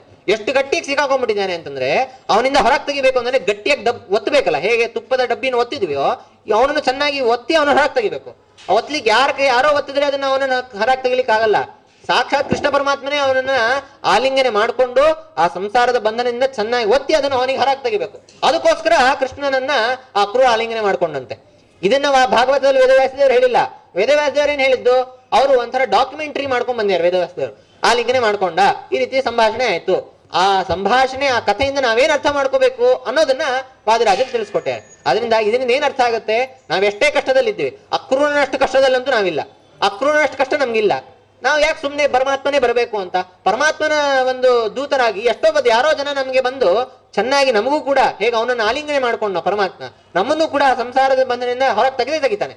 ಅದನ್ನ ತಿಳಿಸ್ಕೊಡ್ಲಿಕ್ಕೆ ವಾದಿರಾಜರು ಇಲ್ಲಿ ಆ ಒಂದು ಕಥೆಯನ್ನು ವರ್ಣನೆ ಮಾಡಿದ್ದಾರೆ. ಸರಿ, ಆಲಿಂಗನೆ ಆಯ್ತು. ಬಂದ್ಕೊಳ್ಳಿ ನಾವೇನ್ ಹೇಳಿದ್ವಿ, ಹುಷಾರ, ಒಳಗೆ ಆರಾಮಿದ್ದೀರಾ, ಏನ್ ಮಾಡಿದ್ರಿ ಬೆಳಗ್ಗೆ ಎಲ್ಲ, ಈ ತರ ನಾವು ಹರಟೆ ಹೊಡಿತೀವಿ. ಕೃಷ್ಣನ ಹೀಗೆ ಕೇಳ್ದ, ಏನಪ್ಪಾ ಒಳ್ಳೆ ಆರಾಮಾಗಿದ್ದೀಯಾ? ಕ್ಷೇಮ ಕಿಂ ತವನಃ ಪಿತಾ ಚ ಕುಶಲೀ ಸ್ವಾಧ್ಯಾಯ ತೀರ್ಥಾಪ್ಲುತಿ. ನೋಡಿ, ಕ್ಷೇಮ ಕಿಂ ತವನಃ ಪಿತಾ, ನಿನ್ ತಂದೆ ನನ್ನ ತಂದೆ ಇಬ್ರು ಹುಷಾರಾಗಿದ್ದೀರಾ? ಅವನು ದೂರದಿಂದಿದ್ದಾನೆ. ಕೃಷ್ಣ ಇರೋದು ವೃಂದಾವನದಲ್ಲಿ, ಗೋಕುಲ ಬ್ರಜದಲ್ಲಿ. ಅವನ ತಂದೆ ವಸುದೇವ, ಇವರು ದೇವಕಿ ಮಧುರಾದಲ್ಲಿ ಪಟ್ಟಣದಲ್ಲಿ ಇದ್ದಾರೆ. ಅಕ್ರೂರನ ತಂದೆನೂ ಅಲ್ಲೇ ಇದ್ದಾರೆ. ಅವನೇನ್ ಕೇಳ್ದ ಮೊದ್ಲು, ಕ್ಷೇಮ ಕಿಂ ತವನಃ ಪಿತಾ ಚ ಕುಶಲಿ. ಎಷ್ಟು ಮಾತಾಡುವಂತಹ ಒಂದು ಕಲೆ ನೋಡಿ. ನನ್ ತಂದೆ ಹುಷಾರಾಗಿದ್ದಾನ ಅಂತ ಕೇಳಿದ್ರೆ, ಏನಪ್ಪಾ ಇವನ್ ತಂದನ್ ಮಾತ್ರ ಕೇಳ್ತಾನಲ್ಲ ಅಂತ ಅನ್ಸುತ್ತೆ. ನೋಡ್ರಿ, ಮೊದ್ಲು ಕೇಳಿದ್ ನಿಮ್ ತಂದೆ ಹುಷಾರಾಗಿದ್ದಾರ ಅಂತ. ನಿಮ್ ತಂದೆ ಹುಷಾರಾಗಿದ್ದಾನ, ಓ ಎಷ್ಟು ಕಾಳಜಿದೆ ಕೃಷ್ಣನಿಗೆ ನನ್ ಮೇಲೆ ಅಂತ ಅನ್ಕೋಬಹುದು. ಆಮೇಲೆ ತವ ನಃ ಪಿತಾ ಚ ಕುಶಲಿ, ನನ್ ತಂದೆನೂ ಹುಷಾರಾಗಿದ್ದಾನ. ನಿಮ್ ತಂದೆ ಹುಷಾರಾಗಿದ್ದಾನ ಸರಿ, ನಮ್ ತಂದೆನೂ ಹುಷಾರಾಗಿದ್ದಾನ. ನಃ ಪಿತಾ ಚ ಕುಶಲಿ ಸ್ವಾಧ್ಯಾಯ ತೀರ್ಥಾಪ್ಲುತಿ. ಅಷ್ಟಾದ್ಮೇಲೆ ಅಷ್ಟೇ ಹರಟೆ ಹೊಡಿದ ಕೂಡ್ಲಿಲ್ಲ ಅವನು. ಅಲ್ಲೇನ್ ನಡೀತಾ ಇದೆ, ಅಲ್ಲಿ ಮಥುರಾ ಪಟ್ಟಣದಲ್ಲಿ ಕಂಸ ಏನೇನ್ ಮಾಡ್ತಾನೆ ಅದು ಅವನಿಗೆ ಗೊತ್ತೇ ಇದೆ. ಅದನ್ನಿಲ್ಲ, ಅದನ್ನ ಸಂಭಾಷಣೆ ಅದನ್ನ ಮಾಡ್ಲಿಲ್ಲ ಅವನು. ಅವನು ನಮ್ಗೆ ಉಪದೇಶ ಮಾಡ್ಲಿಕ್ಕೋಸ್ಕರ ಅವನು ಹೇಳ್ತಾನೆ, ಕೇಳಿ ನೋಡಿ. ಸ್ವಾಧ್ಯಾಯ ತೀರ್ಥಾಪ್ಲುತಿ ಸ್ವರ್ಗಾರಾಧನ ಮುಖ್ಯ ಶೋಭನ ಕೃತಿ ವಿಘ್ನೋಜ್ಜಿತ ವರ್ತತೆ. ಅವನೇನ್ ಕೇಳ್ತಾನೆ, ನೋಡಪ್ಪ ನಿಮ್ ತಂದೆ ತಾಯಿ ಎಲ್ಲ ಹುಷಾರಾಗಿದ್ದಾರಾ? ಅದಾದ್ಮೇಲೆ ಏನ್ ಕೇಳ್ತಾನೆ, ಸ್ವಾಧ್ಯಾಯ ತೀರ್ಥಾಪ್ಲುತಿ. ಸ್ವಾಧ್ಯಾಯ, ನಿನ್ನ ಅಧ್ಯಯನ ಸರಿಯಾಗಿ ಮಾಡ್ತಾ ಇದೆಯಾ ದಿನಾಗ್ಲೂ ಕೂಡ? ಅವನು ಯಾರು ಬಾಲಕ ಯುವಕನಲ್ಲ, ರಾಜಮಂತ್ರಿ ಆದವನು ಕೂಡ ದಿನ ಅಧ್ಯಯನ ಮಾಡಬೇಕು. ಅದನ್ನ ತೋರಿಸ್ಕೊಡ್ತೇನೆ ನೋಡಿ. ಎಷ್ಟೇ ದೊಡ್ಡವರಾಗ್ಲಿ ಅವರು ಅಧ್ಯಯನವನ್ನು ಎಂದಿಗೂ ಬಿಡೋರಲ್ಲ, ಬಿಡಬಾರ್ದು. ನಮ್ಮ ಸ್ವಾಮಿಗಳೇ ಅದಕ್ಕೆ ನಿರ್ದೇಶ. ಅದಕ್ಕೆ ಇರು ಇಷ್ಟು ವಯಸ್ಸಾದ್ರೂ ಕೂಡ ಒಂದಿನ ಅಧ್ಯಯನ ಮಾಡಿಲ್ಲ ಅಂತ ದಿನನೇ ಇಲ್ಲ. ದಿನ ಅಧ್ಯಯನ ಮಾಡ್ತಾರೆ. ನಾವು ಇವಾಗ ನ್ಯಾಯಶಾಸ್ತ್ರ ಅಧ್ಯಯನ ಮಾಡ್ತಾ ಇದೀವಿ ಅಂತಂದ್ರೆ ಅವ್ರು ಈಗಲೂ ಕೂಡ ನ್ಯಾಯಶಾಸ್ತ್ರ ಅಧ್ಯಯನ ಮಾಡ್ತಾ ಇದಾರೆ. ನಮ್ಗೆ ಅನ್ಸುತ್ತೆ ಏನಪ್ಪ ನಾವು ದೀಪಿಕಾ ಓದ್ತಾ ಇದೀವಿ, ಅವರು ಅದನ್ನೇ ಓದ್ತಾರೆ, ನಮ್ಗೆ ಅವ್ರಿಗೆ ವ್ಯತ್ಯಾಸ ಇಲ್ವಾ ಅಂತಂದ್ರೆ ನಾವು ಬರೀ ಮೇಲ್ಮೇಲೆ ಓದ್ತಾ ಹೋಗ್ತಾ ಇರ್ತೀವಿ. ಯಾಕೆ ಓದ್ತಾ ಇರ್ತೀವಿ? ನಮ್ಗೆ ಏನೋ ಒಂದು ಮುಂದೆ ಹೋಗ್ಬೇಕಾಗಿರುತ್ತೆ, ಅಧ್ಯಯನ ಮಾಡ್ಬೇಕಾದ್ರೆ ಮಾಡ್ತಾ ಇರ್ತೀವಿ. ಅವರು ಎಲ್ಲ ಓದಾಗಿರುತ್ತೆ, ಅದನ್ನು ಓದಿ ಅಲ್ಲಿ ಏನ್ ನಿಜವಾಗಿ ಏನ್ ಅರ್ಥ ಇದೆ ಅಂತ ಅರ್ಥ ಮಾಡ್ಕೊಳಕ್ ಓದ್ತಾ ಇರ್ತಾರೆ. ಅದರಿಂದ ನಮ್ಮ ಅಧ್ಯಯನ ಎಂದಿಗೂ ಬಿಡಬಾರ್ದು. ಅದಕ್ಕೆ ಅವನ ಅಕ್ರೂರನೇ ಕೇಳ್ತಾನೆ, ಸ್ವಾಧ್ಯಾಯ ತೀರ್ಥಾಪ್ಲುತಿ, ತೀರ್ಥಕ್ಷೇತ್ರವನ್ನು ಮಾಡ್ತಾ ಇದೆಯಾ ಚೆನ್ನಾಗಿ? ಹಾಗೆ ಸ್ವರ್ಗಾರಾಧನ ಮುಖ್ಯ ಶೋಭನ ಕೃತಿರು ವಿಘ್ನೋಜ್ಜಿತ ವರ್ತತೆ. ಇದನ್ನೆಲ್ಲ ಯಾಕೆ ಮಾಡ್ಬೇಕು? ಅಧ್ಯಯನವನ್ನ ಯಾಕೆ ಮಾಡ್ಬೇಕು? ಅದಕ್ಕೆ ಅವನು ಹೇಳ್ತಾನೆ, ಸ್ವರ್ಗಾರಾಧನ ಮುಖ್ಯ ಶೋಭನ ಕೃತಿ. ಸ್ವರ್ಗ ಅಂದ್ರೆ ಮೋಕ್ಷ. ಇಲ್ಲಿ ಮೋಕ್ಷವನ್ನ ಪಡಿಬೇಕು ಅಂತಂದ್ರೆ ಎರಡು ಮಾಡಬೇಕು. ಒಂದು ಜ್ಞಾನ ಕರ್ಮವನ್ನ ಮಾಡಬೇಕು, ಅಂದ್ರೆ ಅಧ್ಯಯನವನ್ನ ಮಾಡಬೇಕು, ಅಧ್ಯಾಪನವನ್ನ ಮಾಡಬೇಕು, ಶ್ರವಣವನ್ನ ಮಾಡಬೇಕು, ಆಗ್ಲೇ ಸ್ವರ್ಗ ಸಿಗುತ್ತೆ. ಇದು ಒಂದು. ಇನ್ನೊಂದು ತೀರ್ಥಾಪ್ಲುತಿ, ಅಂದ್ರೆ ತೀರ್ಥಕ್ಷೇತ್ರಗಳ ಯಾತ್ರಾ, ಅದನ್ನ ದರ್ಶನ, ದೇವರ ದರ್ಶನ, ಅದರಿಂದನೂ ಕೂಡ ಮೋಕ್ಷ ಸಿಗುತ್ತೆ. ಬರೇ ನಮ್ಮ ಹಿಂದೆ ಮಧ್ವನವಮಿ ದಿವಸ ತಿರುಮಲಾಚಾರ್ಯರು ಅದನ್ನೇ ಪ್ರವಚನ ಮಾಡಿದ್ದು, ಜ್ಞಾನ ಭಕ್ತಿ ಎರಡೂ ಕೂಡ ಹೇಗೆ ಆಚಾರ್ಯ ಶಾಸ್ತ್ರದಲ್ಲಿ, ಆಚಾರ್ಯ ಸಿದ್ಧಾಂತದಲ್ಲಿ ಅದು ಹೇಗೆ ಮೋಕ್ಷಪ್ರದ ಅನ್ನೋದನ್ನೇ ಹಿಂದೆ ನಾವು ಕೇಳಿದೀವಿ. ಅದರಿಂದ ನಮ್ಮ ಮತದಲ್ಲಿ ಜ್ಞಾನವೂ ಬೇಕು, ಭಕ್ತಿನೂ ಬೇಕು. ಅದಕ್ಕೋಸ್ಕರ ಎರಡೂ ಚೆನ್ನಾಗಿ ಮಾಡ್ತಾ ಇದೆಯಲ್ಲಪ್ಪ ಅಂತ ಕೇಳ್ತಾನೆ. ಆಮೇಲೆ ಏನ್ ನೋಡಿ, ಕಿಂ ಸಂಸಾರ ವಿಮುಕ್ತಯೇ ಪ್ರಯತಸೆ ಕಂಸಸ್ಯ ಕಾವಾ ಸ್ಪೃಹ. ಸಂಸಾರದಿಂದ ಅಲ್ಲೇ ವಿಷಯ ಪದಾರ್ಥಗಳಲ್ಲಿ ಮುಳುಗ್ಬಿಟ್ಟಿದ್ಯೋ ಅಥವಾ ಅದರ ವಿಮುಕ್ತಿಗೋಸ್ಕರ ಏನಾದ್ರು ಮಾಡ್ತಾ ಇದೆಯಾ? ಕಿಂ ಸಂಸಾರ ವಿಮುಕ್ತಯೇ ಪ್ರಯತಸೆ. ಇದನ್ನ ಪೇಜಾವರ ಸ್ವಾಮಿಗಳು ತುಂಬಾ ವ್ಯಂಗ್ಯವಾಗಿ ಹೇಳೋರು. ಕಿಂ ಸಂಸಾರ ವಿಮುಕ್ತಯೇ ಅಂತ ವಾದಿರಾಜರು ಬಳಸ್ಯಾರೆ, ಸಂಸಾರ ಸೂಕ್ತಯೇ ಅಂತ ನಮಗಂತದು. ಸಂಸಾರ ವಿಮುಕ್ತಿಗೋಸ್ಕರ ಪ್ರಯತ್ನ ಮಾಡ್ತಾ ಇದೆಯಾ ಅಂತ ಕೃಷ್ಣ ಅಕ್ರೂರನಿಗೆ ಕೇಳ್ತಾನೆ. ಕೃಷ್ಣ ನಮ್ಗೇನ್ ಕೇಳ್ತಾನೆ ಅಂತಂದ್ರೆ, ಕಿಂ ಸಂಸಾರ ಸುಸೂಕ್ತಯೇ, ಸಂಸಾರದಲ್ಲೇ ಮಲ್ಕೊಳ್ಳಿಕ್ಕೆ ಆರಾಮಕ್ಕೆ ಪ್ರಯತ್ನ ಮಾಡ್ತಾ ಇದೆಯಾ ಅಂತ ಕೃಷ್ಣ ಕೇಳೋದಂತೆ ನಮ್ಗೆ. ಪೇಜಾವರ ಸ್ವಾಮಿಗಳು ದೊಡ್ಡವರು ತುಂಬಾ ಚೆನ್ನಾಗಿದ್ದಾನೆ ಹೇಳೋರು. ಕಿಂ ಸಂಸಾರ ವಿಮುಕ್ತಯೇ ಪ್ರಯತಸೆ ಕಂಸಸ್ಯ ಕಾವಾಸ್ಪೃಹ. ಇಷ್ಟೆಲ್ಲ ಆದ್ಮೇಲೆ ಇದು ಮುಖ್ಯ ನೋಡಿ. ಅದಾದ್ಮೇಲೆ ಕಂಸನ ವಿಚಾರ ಕೇಳಿದ್ದು, ಕಂಸನ್ ಏನ್ ಕತೆ ಅಂತ. ಮೊದ್ಲು ಏನ್ ಕೇಳಿದ್ದು? ಅಧ್ಯಯನ ಮಾಡ್ತಾ ಇದೆಯಾ, ತೀರ್ಥಕ್ಷೇತ್ರ ಯಾತ್ರೆ ಮಾಡ್ತಾ ಇದೆಯಾ, ಈ ಸಂಸಾರದ ಬಂಧನಗಳಲ್ಲೇ ಒಳಗಡೆ ಸಿಕ್ಕಾಕೊಂಡಿಲ್ಲ ತಾನೆ, ಅದರಿಂದ ವಿಮುಕ್ತಿಗೋಸ್ಕರ ಏನಾದ್ರು ಕೆಲಸ ಮಾಡ್ತಾ ಇರ್ತಾನೆ. ಇದು ಮೊದ್ಲು ಕೇಳಿದ್ದು. ಅದಾದ್ಮೇಲೆ ನೋಡೋಣ, ಕಂಸ ಇದ್ದೇ ಇರ್ತಾನೆ, ಅವನೇಲಿ ಹೋಗ್ತಾನೆ, ಕಂಸನ ಕತೆ ಏನು ಅಂತ ಆಮೇಲೆ ಕೇಳಿದ್ದು. ಕಂಸಸ್ಯ ಕಾವಾಸ್ಪೃಹ ಸತ್ವಂ ವೇತ್ ಸ್ವಖಿಲಂ ಯದತ್ಯ ಹಿಮಯ ಕಾರ್ಯಂ ಚ ತಜ್ಞಾಪಯ. ಇಷ್ಟೆಲ್ಲ ಆಯ್ತು. ಇದಾದ್ಮೇಲೆ ಇಲ್ಲಿಗೆ ಯಾಕೆ ಬಂದಿದೆಯಾ ಹೇಳು. ಇಷ್ಟೆಲ್ಲ ಆದ್ಮೇಲೆ ಈ ಯಾವ ಕಾರ್ಯಕ್ಕೋಸ್ಕರ ಇಲ್ಲಿ ಬಂದಿದೆಯಪ್ಪ ಅಂತ ಅವನು ಹೇಳ್ತಾನೆ. ಇದು ಕೃಷ್ಣ ಕೇಳಿದಂತ ಪ್ರಶ್ನೆ, ಅದಕ್ಕೆ ಉತ್ತರ ಅಕ್ರೂರ ಕೊಟ್ಟಿದ್ದಾನೆ. ಅದನ್ನ ವಾದಿರಾಜರು ಎಷ್ಟು ಚೆನ್ನಾಗಿ ನಿರೂಪಣೆ ಮಾಡ್ಯಾರ ನೋಡಿ. ಕ್ಷೇಮಸ್ತಾವದನಂತರತ್ ಸರಸಿಜೇ ಯಾವದ್ ಭವಾನ್ ವರ್ತತೆ ಸ್ವೀಯ ಕ್ಲೇಶವನಾನಲೇ ತ್ವಯಿ ಸತಿ ಕ್ಲೇಶ ಕ್ವ ಪಿತ್ರೋಸ್ತವ. ನೋಡಿ ಅವನೇನ್ ಕೇಳ್ತಾನೆ, ಅವನು ಅಕ್ರೂರ ಹೇಳ್ತಾನೆ, ಕ್ಷೇಮಸ್ತಾವದನಂತ ಹೃತ್ ಸರಸಿಜೇ ಯಾವದ್ ಭವಾನ್ ವರ್ತದೆ. ಮೊದ್ಲೇನ್ ಕೇಳಿದ ಅವನು, ಕ್ಷೇಮ ಕಿಂ ತವನಃ ಪಿತ, ನಿನ್ನ ತಂದೆ ನಮ್ ತಂದೆ ಹುಷಾರಾಗಿದ್ದಾನ? ಅದಕ್ಕೆ ಉತ್ತರ ಕೊಡ್ತಾನೆ ನೋಡಿ. ನಾನು ಹುಷಾರಾಗಿದ್ದೀನಿ, ನಮ್ಮ ತಂದೆನೂ ಹುಷಾರಾಗಿದ್ದಾನೆ, ನಿಮ್ ತಂದೆನೂ ಹುಷಾರಾಗಿದ್ದಾನೆ. ಯಾಕೆ ಹುಷಾರಾಗಿದ್ದಾನೆ ಅಂತಂದ್ರೆ ನೋಡಿ ಹೇಳ್ತಾನೆ, ಹೃತ್ಸರಸಿಜೇ ಯಾವತ್ ಭವಾನ್ ವರ್ತದೆ. ನೀನ್ ಎಷ್ಟು ದಿನ ನಮ್ಮ ಮನಸ್ಸಿನಲ್ಲಿ ಇರ್ತೀಯೋ ಅಷ್ಟು ದಿನ ನಾವು ಸುಖವಾಗೇ ಇರ್ತೀವಿ. ಯಾವತ್ತು ನೀನು ಹೋದಿ ನನ್ನ ಮನಸ್ಸಿನಲ್ಲಿ ನನ್ ಮಗ ಬಂದನೋ, ನನ್ನ ಯಾರೋ ಒಬ್ಬ ಸಂಬಂಧಿಕರು ಬಂದ್ರು, ಅವನೇನ್ ಗುಣಪೂರ್ಣನ, ನಮ್ಮ ಸಂಬಂಧಿಕರು ನಮ್ಮ ಮಕ್ಕಳು, ಅವನಲ್ಲೂ ಏನೋ ದೋಷ ಇರುತ್ತೆ, ಏನೋ ಗುಣ ಇರುತ್ತೆ. ಆ ದೋಷವನ್ನು ಚಿಂತನೆ ಮಾಡಿ ನಮ್ಮಲ್ಲಿ ಇದಿಲ್ಲಲ್ಲಪ್ಪ ಅಂತ. ಅದು ಯಾವತ್ತ ಯಾರೋ ಒಬ್ಬ ಲೌಕಿಕ ಒಬ್ಬ ವ್ಯಕ್ತಿ ನಮ್ಮ ಮನಸ್ಸಿನಲ್ಲಿ ಬಂದ್ಬಿಡ್ತಾನೋ ಅವಾಗ ನಾವು ಕ್ಷೇಮವಾಗಿ ಸುಖವಾಗಿರ್ಲಿಕ್ಕೆ ಸಾಧ್ಯನೇ ಇಲ್ಲ. ಯಾವಾಗ ನಮ್ಮ ಮನಸ್ಸಿನಲ್ಲಿ ಆ ಪರಮಾತ್ಮನೇ ಇರ್ತಾನೋ ಅವ್ನ ಗುಣ ಪರಿಪೂರ್ಣ, ಅವನಲ್ಲಿ ದೋಷನೇ ಇಲ್ಲ. ಅವನಲ್ಲಿ ದೋಷನೇ ಇಲ್ಲ ಅಂತಂದ್ರೆ ಯಾಕೆ ದುಃಖ ಯಾಕೆ ಪಡ್ಲಿಕ್ಕೆ ಸಾಧ್ಯನೇ ಇಲ್ಲ, ಪ್ರಶ್ನೆನೇ ಇಲ್ಲ ದುಃಖ ಪಡ್ಲಿಕ್ಕೆ. ಅದಕ್ಕೆ ಅವನು ಹೇಳ್ತಾನೆ, ಕ್ಷೇಮಸ್ತಾವದ ನಂತರ ಸರಸಿಜೆ ಯಾವತ್ ಭವಾನ್ ಬರ್ತದೆ. ಯಾವಾಗ ಎಷ್ಟು ದಿನ ಕಾಲ ನೀನು ನನ್ನ ಮನಸ್ಸಿನಲ್ಲಿ ಇದೆಯೋ, ನಿನ್ನ ತಂದೆ ತಾಯಿ ನಮ್ಮ ತಂದೆ ತಾಯಿ ಮನಸ್ಸಿನಲ್ಲಿ ನೀನ್ ಎಷ್ಟು ದಿನ ಇದೆಯೋ ಅಷ್ಟು ದಿನ ನಾನು ಸುಖವಾಗೇ ಇದ್ದೀನಪ್ಪ. ಆಮೇಲೆ ಸ್ವೀಯ ಕ್ಲೇಶ ವನಾನಲೇ ತ್ವಯಿಸತಿ ಕ್ಲೇಶ ಕ್ವ ಪಿತ್ರೋಸ್ತವ. ಅವನು ಹೇಳ್ದ, ನನ್ನ ತಂದೆ ಯಾಕೆ ಕೇಳಿದ್ದು, ನಮ್ಮ ತಂದೆ ಸುಖವಾಗಿದ್ದಾನ, ಅವರು ಪಾಪ ಕಾರಾಗೃಹದಲ್ಲಿದ್ದಾನೆ, ಬಂಧನೆ ಮಾಡ್ಬಿಟ್ಟಿದ್ದಾರೆ, ಅದಕ್ಕೋಸ್ಕರ ಕೇಳಿದ್ದು, ತುಂಬಾ ಕಾಟ ಕೊಡ್ತಾ ಇಲ್ವಲ್ಲ ಅಂತ. ಅದಕ್ಕೋಸ್ಕರ ಎಷ್ಟು ಉತ್ತಮವಾಗಿ ಉತ್ತರ ಕೊಡ್ತಾನೆ ನೋಡಿ ಅಕ್ರೂರ. ನಿನ್ನ ತಂದೆ ಕಷ್ಟ ಪಡೋದು ಸಾಧ್ಯನೇ ಇಲ್ಲ, ಪ್ರಶ್ನೆನೇ ಇಲ್ಲ. ಅವ್ನು ಯಾರ ತಂದೆ ಹೇಳು, ನಿನ್ ತಂದೆ ಅವನು. ನಾವ್ ಹೇಳ್ತೀವಲ್ಲ ಹೆಂಗೆ ನಮ್ಮ ಅಪ್ಪ ಅವನು ಅಂತ, ಆತರ ನೀನು ಗುಣ ಪರಿಪೂರ್ಣ ಸುಖ ಆನಂದವಾಗಿ ಇರ್ತೀಯ. ನೀನು ನಿನ್ನ ತಂದೆಯಾಗಿ ಅವನು ಬಂದೇನೆ ಈ ದ್ವಾಪರ ಯುಗದಲ್ಲಿ. ಅವನಿಗೆ ಕಾರಾಗೃಹದಲ್ಲೂ ಸುಖವಾಗೇ ಇರ್ತಾನ ಅವನು ಕಾರಾಗೃಹದಲ್ಲೂ ಸುಖ, ಎಷ್ಟು ಸುಖ ಅವನು ಮೋಕ್ಷದಲ್ಲಿ ಎಷ್ಟು ಅಂದ್ರೆ ಸಾಮಾನ್ಯವಾಗಿ ಅವನು ಎಷ್ಟು ರಾಜವೈಭವದಲ್ಲಿ ಇದ್ರೆ ಎಷ್ಟು ಸುಖ ಅನುಭವಿಸ್ತಾನೋ, ಕಾರಾಗೃಹದಲ್ಲೂ ಅಷ್ಟೇ ಸುಖ ಅವನಿಗೆ. ಯಾಕೆ ಅಂತಂದ್ರೆ ಅವನು ನಿನ್ನ ತಂದೆಯಾಗಿ ಅವತಾರ ಮಾಡಿದ್ದಾನೆ, ಹಾಗೆ ನಿನ್ನ ಆರಾಧನೆಯನ್ನ ಮಾಡ್ತಾ ಇದ್ದಾನೆ, ಅದಕ್ಕೆ ಸುಖವಾಗಿದ್ದಾನೆ. ಹಾಗೆ ಕಿಂತು ತ್ವತ್ಪಿತೃತಾಪವಾದವನಿತಂ ತತ್ಶೃಂಖಲಾ ಬಂಧನಂ ಚಿಂತಾ ಸಂತತಿ ಹೇತುರೇ ವನತಯೋ ಸಂತಾಪಕಾರಿ ಪ್ರಭೋ. ಆದ್ರೆ ಅವನು ಹೇಳ್ತಾನೆ ಇಷ್ಟೆಲ್ಲ ಸರಿ, ಆದ್ರೆ ನಿನ್ ತಂದೆ ಸ್ವಲ್ಪ ಚಿಂತೆಯಲ್ಲೂ ಇದ್ದಾರೆ. ಯಾಕೆ ಚಿಂತೆಯಲ್ಲಿದ್ದಾರೆ ಅಂತಂದ್ರೆ ಈ ಬಂಧನ ಆಗಿದೆ. ವಸ್ತುತಃ ಕಥೆ ಇರೋದು ಹೇಗೆ ಅಂತಂದ್ರೆ ಅವನು ಕೃಷ್ಣ ಅಂದ್ರೆ ನಾನು ಸಂಹಾರ ಮಾಡ್ಬಿಟ್ಟೆ 8ನೇ ಮಗು ಅಂತ ಹೇಳಿದ್ಮೇಲೆ ಕಂಸ ಬಿಟ್ಬಿಡ್ತಾನಂತೆ. ಅಂದ್ರೆ ಕಂಸ ಕಾರಾಗೃಹದಿಂದ ಹೊರಗೆ ಕಳಿಸ್ತಾನೆ. ಅವರ ನೋಡ್ತಾ ಇರ್ತಾನೆ ಅವನು ಎಲ್ಲಿ ಏನ್ ಮಾಡ್ತಾ ಇದಾರೆ ಅಂತ. ಆದ್ರೆ ಕಾರಾಗೃಹದಲ್ಲಿ ಅವನನ್ನ ಹಾಕಿಟ್ಟಿರಲ್ಲ. ಆದ್ರೆ ಯಾವತ್ತು ಅವನಿಗೆ ಈ ಸುದ್ದಿ ಗೊತ್ತಾಗುತ್ತೋ ನಾರದರಿಂದ, ವಾಪಸ್ ಕಾರಾಗೃಹದಲ್ಲಿ ಹಾಕ್ಬಿಡ್ತಾನಂತೆ.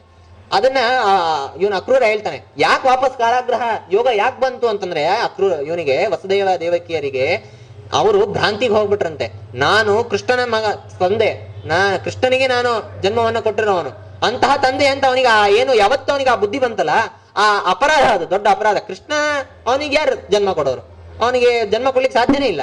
ಅವನ್ ದೇವಕಿ ಅವನ್ ತಾಯಿ ಆಗ್ಲಿಕ್ಕೆ ಸಾಧ್ಯನೇ. ಏನೋ ಲೌಕಿಕವಾಗಿ ಅವರು ಅವತಾರದ ಲೀಲೆಯಾಗಿ ಅವರು ಅವತಾರ ಮಾಡಿದಾನೆ ಅಷ್ಟೇ, ಆದ್ರೆ ಅವನೇನ್ ಜನ್ಮ ಕೊಟ್ಟಿದ್ದಲ್ಲ. ಅದರಿಂದ ಅವನಿಗೆ ಯಾವತ್ತು ಅವನಿಗೆ ಆ ಬುದ್ಧಿ ಬಂತೋ ಅದು ದೊಡ್ಡ ಅಪರಾಧ. ಆ ಅಪರಾಧ ಶಿಕ್ಷೆಗೋಸ್ಕರ ಅವನೀಗ ಶಿಕ್ಷೆಯನ್ನು ಅನುಭವಿಸ್ತಾನೆ ಕಂಸನ ಕಾರಾಗೃಹದಲ್ಲಿ.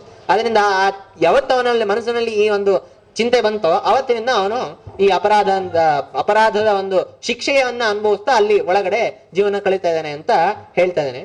ಇದರಿಂದ ನಾವೇನ್ ಅರ್ಥ ಮಾಡ್ಕೋಬೇಕು ಅಂತಂದ್ರೆ, ನೋಡಿ, ಹಿಂದಿನ ಶ್ಲೋಕದಲ್ಲಿ ಈ ಶ್ಲೋಕದಲ್ಲಿ ಕೃಷ್ಣ ಅಕ್ರೂರ ಇವರ ಸಂವಾದದಲ್ಲಿ ನಾವು ತಗೊಳ್ಳುವಂತಹ ವಿಷಯ ವಾದಿರಾಜರು ತಿಳಿಸ್ಕೊಡ್ತಾ ಇರೋದು ಏನು ಅಂತಂದ್ರೆ, ನಾವು ನಮ್ಮ ಜೀವನದಲ್ಲಿ ಸುಖವಾಗಿರ್ಬೇಕು ಅಂತಂದ್ರೆ ನಮ್ಮ ಹೃತ್ಸರಸಿಜದಲ್ಲಿ ಪರಮಾತ್ಮ ಇರಬೇಕು. ಆಗ ನಮ್ಮ ಮನಸ್ಸಿನಲ್ಲಿ ಯಾವುದು ಚಿಂತೆ ಇರಲ್ಲ, ಕ್ಷೇಮವಾಗಿರ್ತೀವಿ.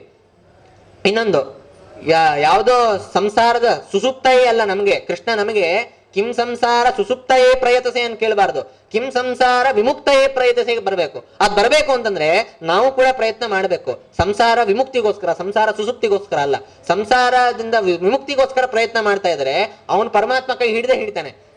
ಯಾವಾಗ ಸಂಸಾರ ವಿಮುಕ್ತಿಗೋಸ್ಕರ ಪ್ರಯತ್ನ ಮಾಡ್ತೀವೋ ಆಗನೇ ಅಕ್ರೂರನಿಗೆ ಆಲಿಂಗನೆ ಮಾಡಿ ಅವನನ್ನ ಸಂಸಾರದ ಸಮುದ್ರದಿಂದ ಹೊರಗೆ ತೆಗೆದಿದ್ದು. ನಾವು ಯಾವಾಗ ಸಂಸಾರ ವಿಮುಕ್ತಿಗೋಸ್ಕರ ಪ್ರಯತ್ನ ಮಾಡ್ತೀವಿ, ಕೃಷ್ಣ ನಮ್ನು ಆಲಿಂಗನೆ ಮಾಡ್ಕೊಂಡು ನಮ್ನು ಇದರಿಂದ ಈ ಪಾಶದಿಂದ ಹೊರಗೆ ತೆಗೆದೇ ತೆಗಿತಾನೆ. ಅದನ್ನ ವಾದಿರಾಜರು ಈ ಕಥೆಯಲ್ಲಿ ತಿಳಿಸ್ಕೊಡ್ತಾರೆ ಅಷ್ಟೇ. ಆಮೇಲೆ ಇನ್ನೊಂದೇನು ಹೇಳ್ತಾರೆ, ಸ್ವಾಧ್ಯಾಯ ತೀರ್ಥಾಪ್ಲತಿ. ಅವನ್ ಕೃಷ್ಣ ಕೇಳಿದ್ದೇನು, ಸ್ವಾಧ್ಯಾಯ ಹಾಗೆ ತೀರ್ಥಾಪ್ಲತಿ ಅಂದ್ರೆ ತೀರ್ಥಕ್ಷೇತ್ರ ಯಾತ್ರೆ ಎರಡನ್ನೂ ಮಾಡ್ತಾ ಇದೆಯಾ, ಸ್ವಾಧ್ಯಾಯನ ಅದನ್ನ ಮಾಡ್ತಾ ಇದೆಯಾ, ಹಾಗೆ ತೀರ್ಥಕ್ಷೇತ್ರ ಯಾತ್ರೆ ಇದನ್ನೆರಡೂ ಮಾಡ್ತಾ ಇದೆಯಾ ಅಂತ ಕೇಳಿರೋ ಪ್ರಶ್ನೆಯಿಂದ ನಮಗೆ ಸೂಚನೆ ಮಾಡ್ತಾ ಇರೋದು ಮಾಡಬೇಕು ಅನ್ನೋದನ್ನ. ನೀವು ದಿನ ಮಾಡಿದ್ರೆ ನಾನ್ ನಿಮ್ಗೆ ಸಿಗ್ತೀನಿ, ನಾನ್ ನಿಮ್ಮನ್ನ ಆಲಿಂಗನೆ ಮಾಡ್ಕೊಳ್ತೀನಿ, ನಾನ್ ನಿಮ್ಮನ್ನ ಆಲಿಂಗನೆ ಮಾಡ್ಕೊಂಡ್ರೆ ನೀ ಸಂಸಾರದಿಂದ ಹೊರಗೆ ಬರ್ತೀರಿ ಅನ್ನೋ ಒಂದು ವಿಶೇಷವಾದ ಒಂದು ಗರ್ಭಿತವಾದ ಒಂದು ತತ್ವವನ್ನ ವಾದಿರಾಜರು ಆ ಭಾಗವತದ ಕಥೆಯನ್ನ ಇಲ್ಲಿ ನಿರೂಪಣೆ ಮಾಡೋ ಮೂಲಕ ನಮಗೆ ತಿಳಿಸ್ಕೊಡ್ತಾ ಇದ್ದಾರೆ. ಹೀಗೆ ಅಕ್ರೂರ ಸಂವಾದ ಮಾಡ್ತಾನೆ. ಅಕ್ರೂರ ಸರಿ ಇದೆಲ್ಲ ನಡೆಯುತ್ತೆ. ಅವನು ಹೇಳ್ತಾನೆ, ನೋಡಪ್ಪ ಹೀಗಿದೆ ಕಂಸ ಹೊರಡ್ಬೇಕು, ನಿಮ್ಮನ್ನ ಕರೀತಾ ಇದ್ದಾನೆ, ನೀನ್ ಬಂದು ಅವನನ್ನ ಸಂಹಾರ ಮಾಡ್ಬೇಕು ಅಂತ. ಸರಿ ಆಯ್ತು, ಹೊರಡ್ಬೇಕು. ಎಲ್ಲ ಗೋಪಿಕಾಸ್ತ್ರೀಯರಿಗೆ ಚಿಂತೆ, ಅಕ್ರೂರನ ಮೇಲೆ ಸಿಟ್ಟ ಅವ್ರಿಗೇನು ಪಾಪ ಮುಗ್ಧರು. ಅವರು ಬಂದ ಅಕ್ರೂರ, ಇವನು ಕೃಷ್ಣ ಯಾಕೆ ಹೋಗ್ತಾ ಇದ್ದಾನೆ, ಅಕ್ರೂರ ಬಂದ ಅಂತ ಹೋಗ್ತಾ ಇದ್ದಾನೆ. ಅಕ್ರೂರನ ಮೇಲೆ ಸಿಟ್ಟ ಅವ್ರಿಗೆ, ಯಾಕೆ ಇವನು ಹೀಗೆ ನಮ್ಮ ಕೃಷ್ಣನನ್ನ ನಮ್ಮನಿಂದ ದೂರ ಮಾಡ್ತಾನಲ್ಲ ಅಂತ ಪ್ರಶ್ನೆ ಅವನ ಸಿಟ್ಟು ಮಾಡ್ಕೊಂಡ್ರೆ ಆಮೇಲೆ ಅವ್ರಿಗೆ ಗೊತ್ತಾಗುತ್ತೆ, ಓ ಕೃಷ್ಣನ ದೂರ ಮಾಡ್ತಾ ಇರೋದು ಅಕ್ರೂರ ಅಲ್ಲ, ಅವನ ರಾಜ ಒಬ್ಬ ಇದ್ದಾನೆ ಕಂಸ, ಅವನೇ ಮಾಡ್ತಾ ಇರೋದು. ಸರಿ, ಅವನು ಮಾಡ್ತಾ ಇದ್ದಾನೆ ಅಂತ ಹೇಳಿ ಅವ್ರಿಗೆ ತುಂಬಾ ಬೇಸರ ಆಗುತ್ತೆ. ಆಗ ಅವರು ಎಷ್ಟು ಚೆನ್ನಾಗಿ ಹೇಳ್ತಾರೆ ನೋಡಿ, ಅವರು ಕೃಷ್ಣನ ಹತ್ರ ಬೇಡ್ಕೊಳ್ತಾರೆ. ಇಯಾ ಸುಂತ್ವಾಂ ಸಮಾಲೋಕ್ಯ ನಃ ಪ್ರಾಣೋಪೀಯಾ ಸತಿ ಯುವಯೋ ರವಿನಾಭಾವಮಕ್ಷಯೇರಿ ಕ್ಷಾಮಹೇಧುನಾ. ಅವ್ರ ಗೋಪಿಕಾಸ್ತ್ರೀಯರು ಹೇಳೋದೇನು ಅಂತಂದ್ರೆ, ನೋಡಪ್ಪ ನೀನ್ ಹೋಗ್ತಾ ಇರೋದ್ರಿಂದ ನಮ್ಗೇನಾಗ್ತಾ ಇದೆ ಅಂತಂದ್ರೆ, ನಾವು ಈ ದೇಹ ನಾವು ಪ್ರಾಣ ಬಿಟ್ಬಿಡ್ತೀನಿ ಅಂತ ನನ್ಗೆ ಅನಿಸ್ತಾ ಇದೆ. ನೀನು ಈ ದೇಹದ ಅಂದ್ರೆ ಈ ಪುರದಿಂದ ನನ್ನ ಗ್ರಾಮದಿಂದ ಹೋಗ್ತಾ ಇದೀಯಾ, ಈ ಗ್ರಾಮದಿಂದ ನೀನ್ ಹೊರಡ್ತಾ ಇದೀಯ ಅಂತಂದ್ರೆ ನಿನ್ನ ವಿರಹವನ್ನ ನಾನು ತಾಳದೆ, ನಾವೆಲ್ಲರೂ ಗೋಪಿಕಾಸ್ತ್ರೀಯರು ನಾವು ಕೂಡ ಪ್ರಾಣವನ್ನ ಬಿಟ್ಬಿಡ್ತಾ ಇದೀವಿ, ನಾವು ಕೂಡ ಪ್ರಾಣ ಬಿಡುವಂತ ಪ್ರಸಂಗ ಬಂದ್ಬಿಡುತ್ತೇನೋ ಅಂತ ಅನಿಸ್ತದೆ. ಅದಕ್ಕೆ ದಯವಿಟ್ಟು ಬಿಟ್ಟು ಹೋಗ್ಬೇಡ ಅಂತ ಆ ಗೋಪಿಕಾಸ್ತ್ರೀಯರ ವಿಲಾಪ ಅಂತೆ. ಅದನ್ನೇ ಮಧ್ವನಾಮದಲ್ಲೂ ತಿಳಿಸಿದ್ದಾರೆ.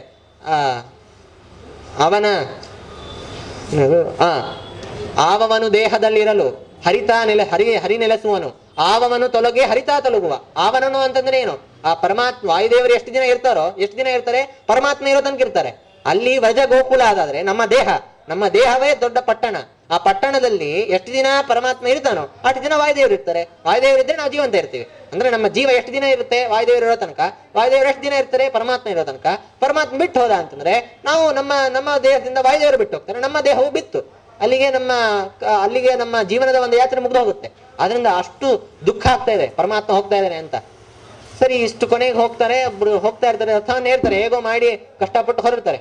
ಕೊನೆಗೆ ನದಿ ತೀರ್ಥ ತಲುಪ್ತಾರಲ್ಲ ನೋಡಿ, ಅಕ್ರೂರನ ಭಕ್ತಿ ಎಷ್ಟು. ರಥದಲ್ಲಿ ಕುಳಿತಿರೋರು ಯಾರೋ ಸಾಮಾನ್ಯ ಒಬ್ಬ ರಾಜಕುಮಾರ ಅಲ್ಲ, ಸಾಕ್ಷಾತ್ ಪರಮಾತ್ಮ. ಅವನ ಜೊತೆ ಲಕ್ಷ್ಮಣ, ಇವರು ಬಲರಾಮ, ಸಾಕ್ಷಾತ್ ಅವರಿಬ್ರು ಕೂತಿದ್ದಾರೆ. ಈ ಅಕ್ರೂರ ಮನುಷ್ಯನಿಗೆ ಸಂಧ್ಯಾವನೆ ಮಾಡ್ಬೇಕು ಅಂದ್ರೆ ಜ್ಞಾಪಕ ಬಂತಂತೆ. ಸಂಧ್ಯಾಕಾಲ ಬಂತು, ಸಂಧ್ಯಾವಂದನೆ ಮಾಡಿಲ್ಲ. ಅದಕ್ಕೆ ಕೃಷ್ಣನಿಗೆ ಹೇಳ್ತಾನೆ, ಅಪ್ಪ ನಾನು ಸಂಧ್ಯಾವಂದನೆ ಮಾಡಿ ಬರ್ತೀನಿ, ಇಲ್ಲೇ ತಾಳು ಅಂತ ಯಮುನಾ ತೀರದಲ್ಲಿ. ಸರಿ ಅಂತ ಹೋಗ್ತಾನೆ. ಇದು ಕಥೆ ಎಲ್ಲರೂ ಕೇಳಿದ್ರು ಭಾಗವತದಲ್ಲಿ. ಅರ್ಘ್ಯ ಪ್ರದಾನ ಮಾಡ್ಬೇಕು. ಅರ್ಘ್ಯ ಪ್ರದಾನ ಮಾಡೋಕ್ಕಿಂತ ನಾವು ಅಗಮರ್ಷಣ ಸೂಕ್ತದಿಂದ ಸ್ನಾನ ಮಾಡ್ಬೇಕು. ಅಗಮರ್ಷಣ ಸೂಕ್ತದಿಂದ ಸ್ನಾನ ಅಂತಂದ್ರೆ ಒಳಗ್ ಮುಳುಗ್ಬೇಕು. ಒಳಗ್ ಮುಳುಗಿ 3 ಸಲ ಅಗಮರ್ಷಣ ಸೂಕ್ತ ಅಂದ್ರೆ ಸಂಧ್ಯಾವಂದನ ಮಾಡ್ತೀವಿ ದಿನನಿತ್ಯ, ಋತುಂಚ ಸತ್ಯಂಚ ಬೀದರ್, ಅದೇ ಅಗಮರ್ಷಣ ಸೂಕ್ತ. ಅದನ್ನ ಪಠನೆ ಮಾಡ್ಬೇಕು. ಅದರಿಂದ ಪಾಪ ನಾಶ ಆಗುತ್ತೆ. ಅದನ್ನ ಎದ್ದು ಇದು ಸ್ನಾನ ಮುಗಿಯಿತು ಅಂತ ಸ್ನಾನ ಮಾಡಿ ಆಮೇಲೆ ಅರ್ಘ್ಯ ಪ್ರದಾನ ಮಾಡ್ಬೇಕು. ಇವನು ಒಳಗ್ ಮುಳುಗ್ತಾ ಇದ್ದಾನೆ ಸ್ನಾನಕ್ಕೆ. ಮುಳುಗದ್ ಕೂಡಲೇ ಅಲ್ಲಿ ನೋಡಿದ್ರೆ ಅವನಿಗೆ ಶೇಷಾಯಿ ಪರಮಾತ್ಮನ ನಾರಾಯಣನ ರೂಪ ಕಾಣಿಸ್ತಾ ಇದೆ. ಅಲ್ಲಿ ಆಚಾರ್ಯ ಮಹಾಭಾರತ ತಾತ್ಪರ್ಯ ಹೇಳ್ಬೇಕಾದ್ರೆ ಹೇಳ್ತಾರೆ, ಅಕ್ರೂರನಿಗೆ ಶೇಷನ ದರ್ಶನ ದಿನನಿತ್ಯ ಆಗ್ತಾ ಇತ್ತಂತೆ. ಅಂದ್ರೆ ಅವನು ಅಷ್ಟು ತಪಸ್ಶಾಲಿ. ಅವನು ಶೇಷದೇವರ ದರ್ಶನ ಆಗ್ತಾ ಇತ್ತು. ಆದ್ರೆ ಆ ಶೇಷದ ದೇವರ ಮೇಲೆ ಮಲ್ಗೋರ ನಾರಾಯಣನ ದರ್ಶನ ದಿನ ಆಗ್ತಾ ಇರಲಿಲ್ಲ. ಈ ಬಾರಿ ಇವತ್ತಾಗುತ್ತೆ. ಅವನಿಗೆ ಆಶ್ಚರ್ಯ. ಅವನಿಗೆ ಗೊತ್ತಿದೆ ಅಕ್ರೂರನಿಗೆ ಕೃಷ್ಣನೇ ನಾರಾಯಣ, ನಾರಾಯಣನೇ ಕೃಷ್ಣ ಗೊತ್ತಿದೆ.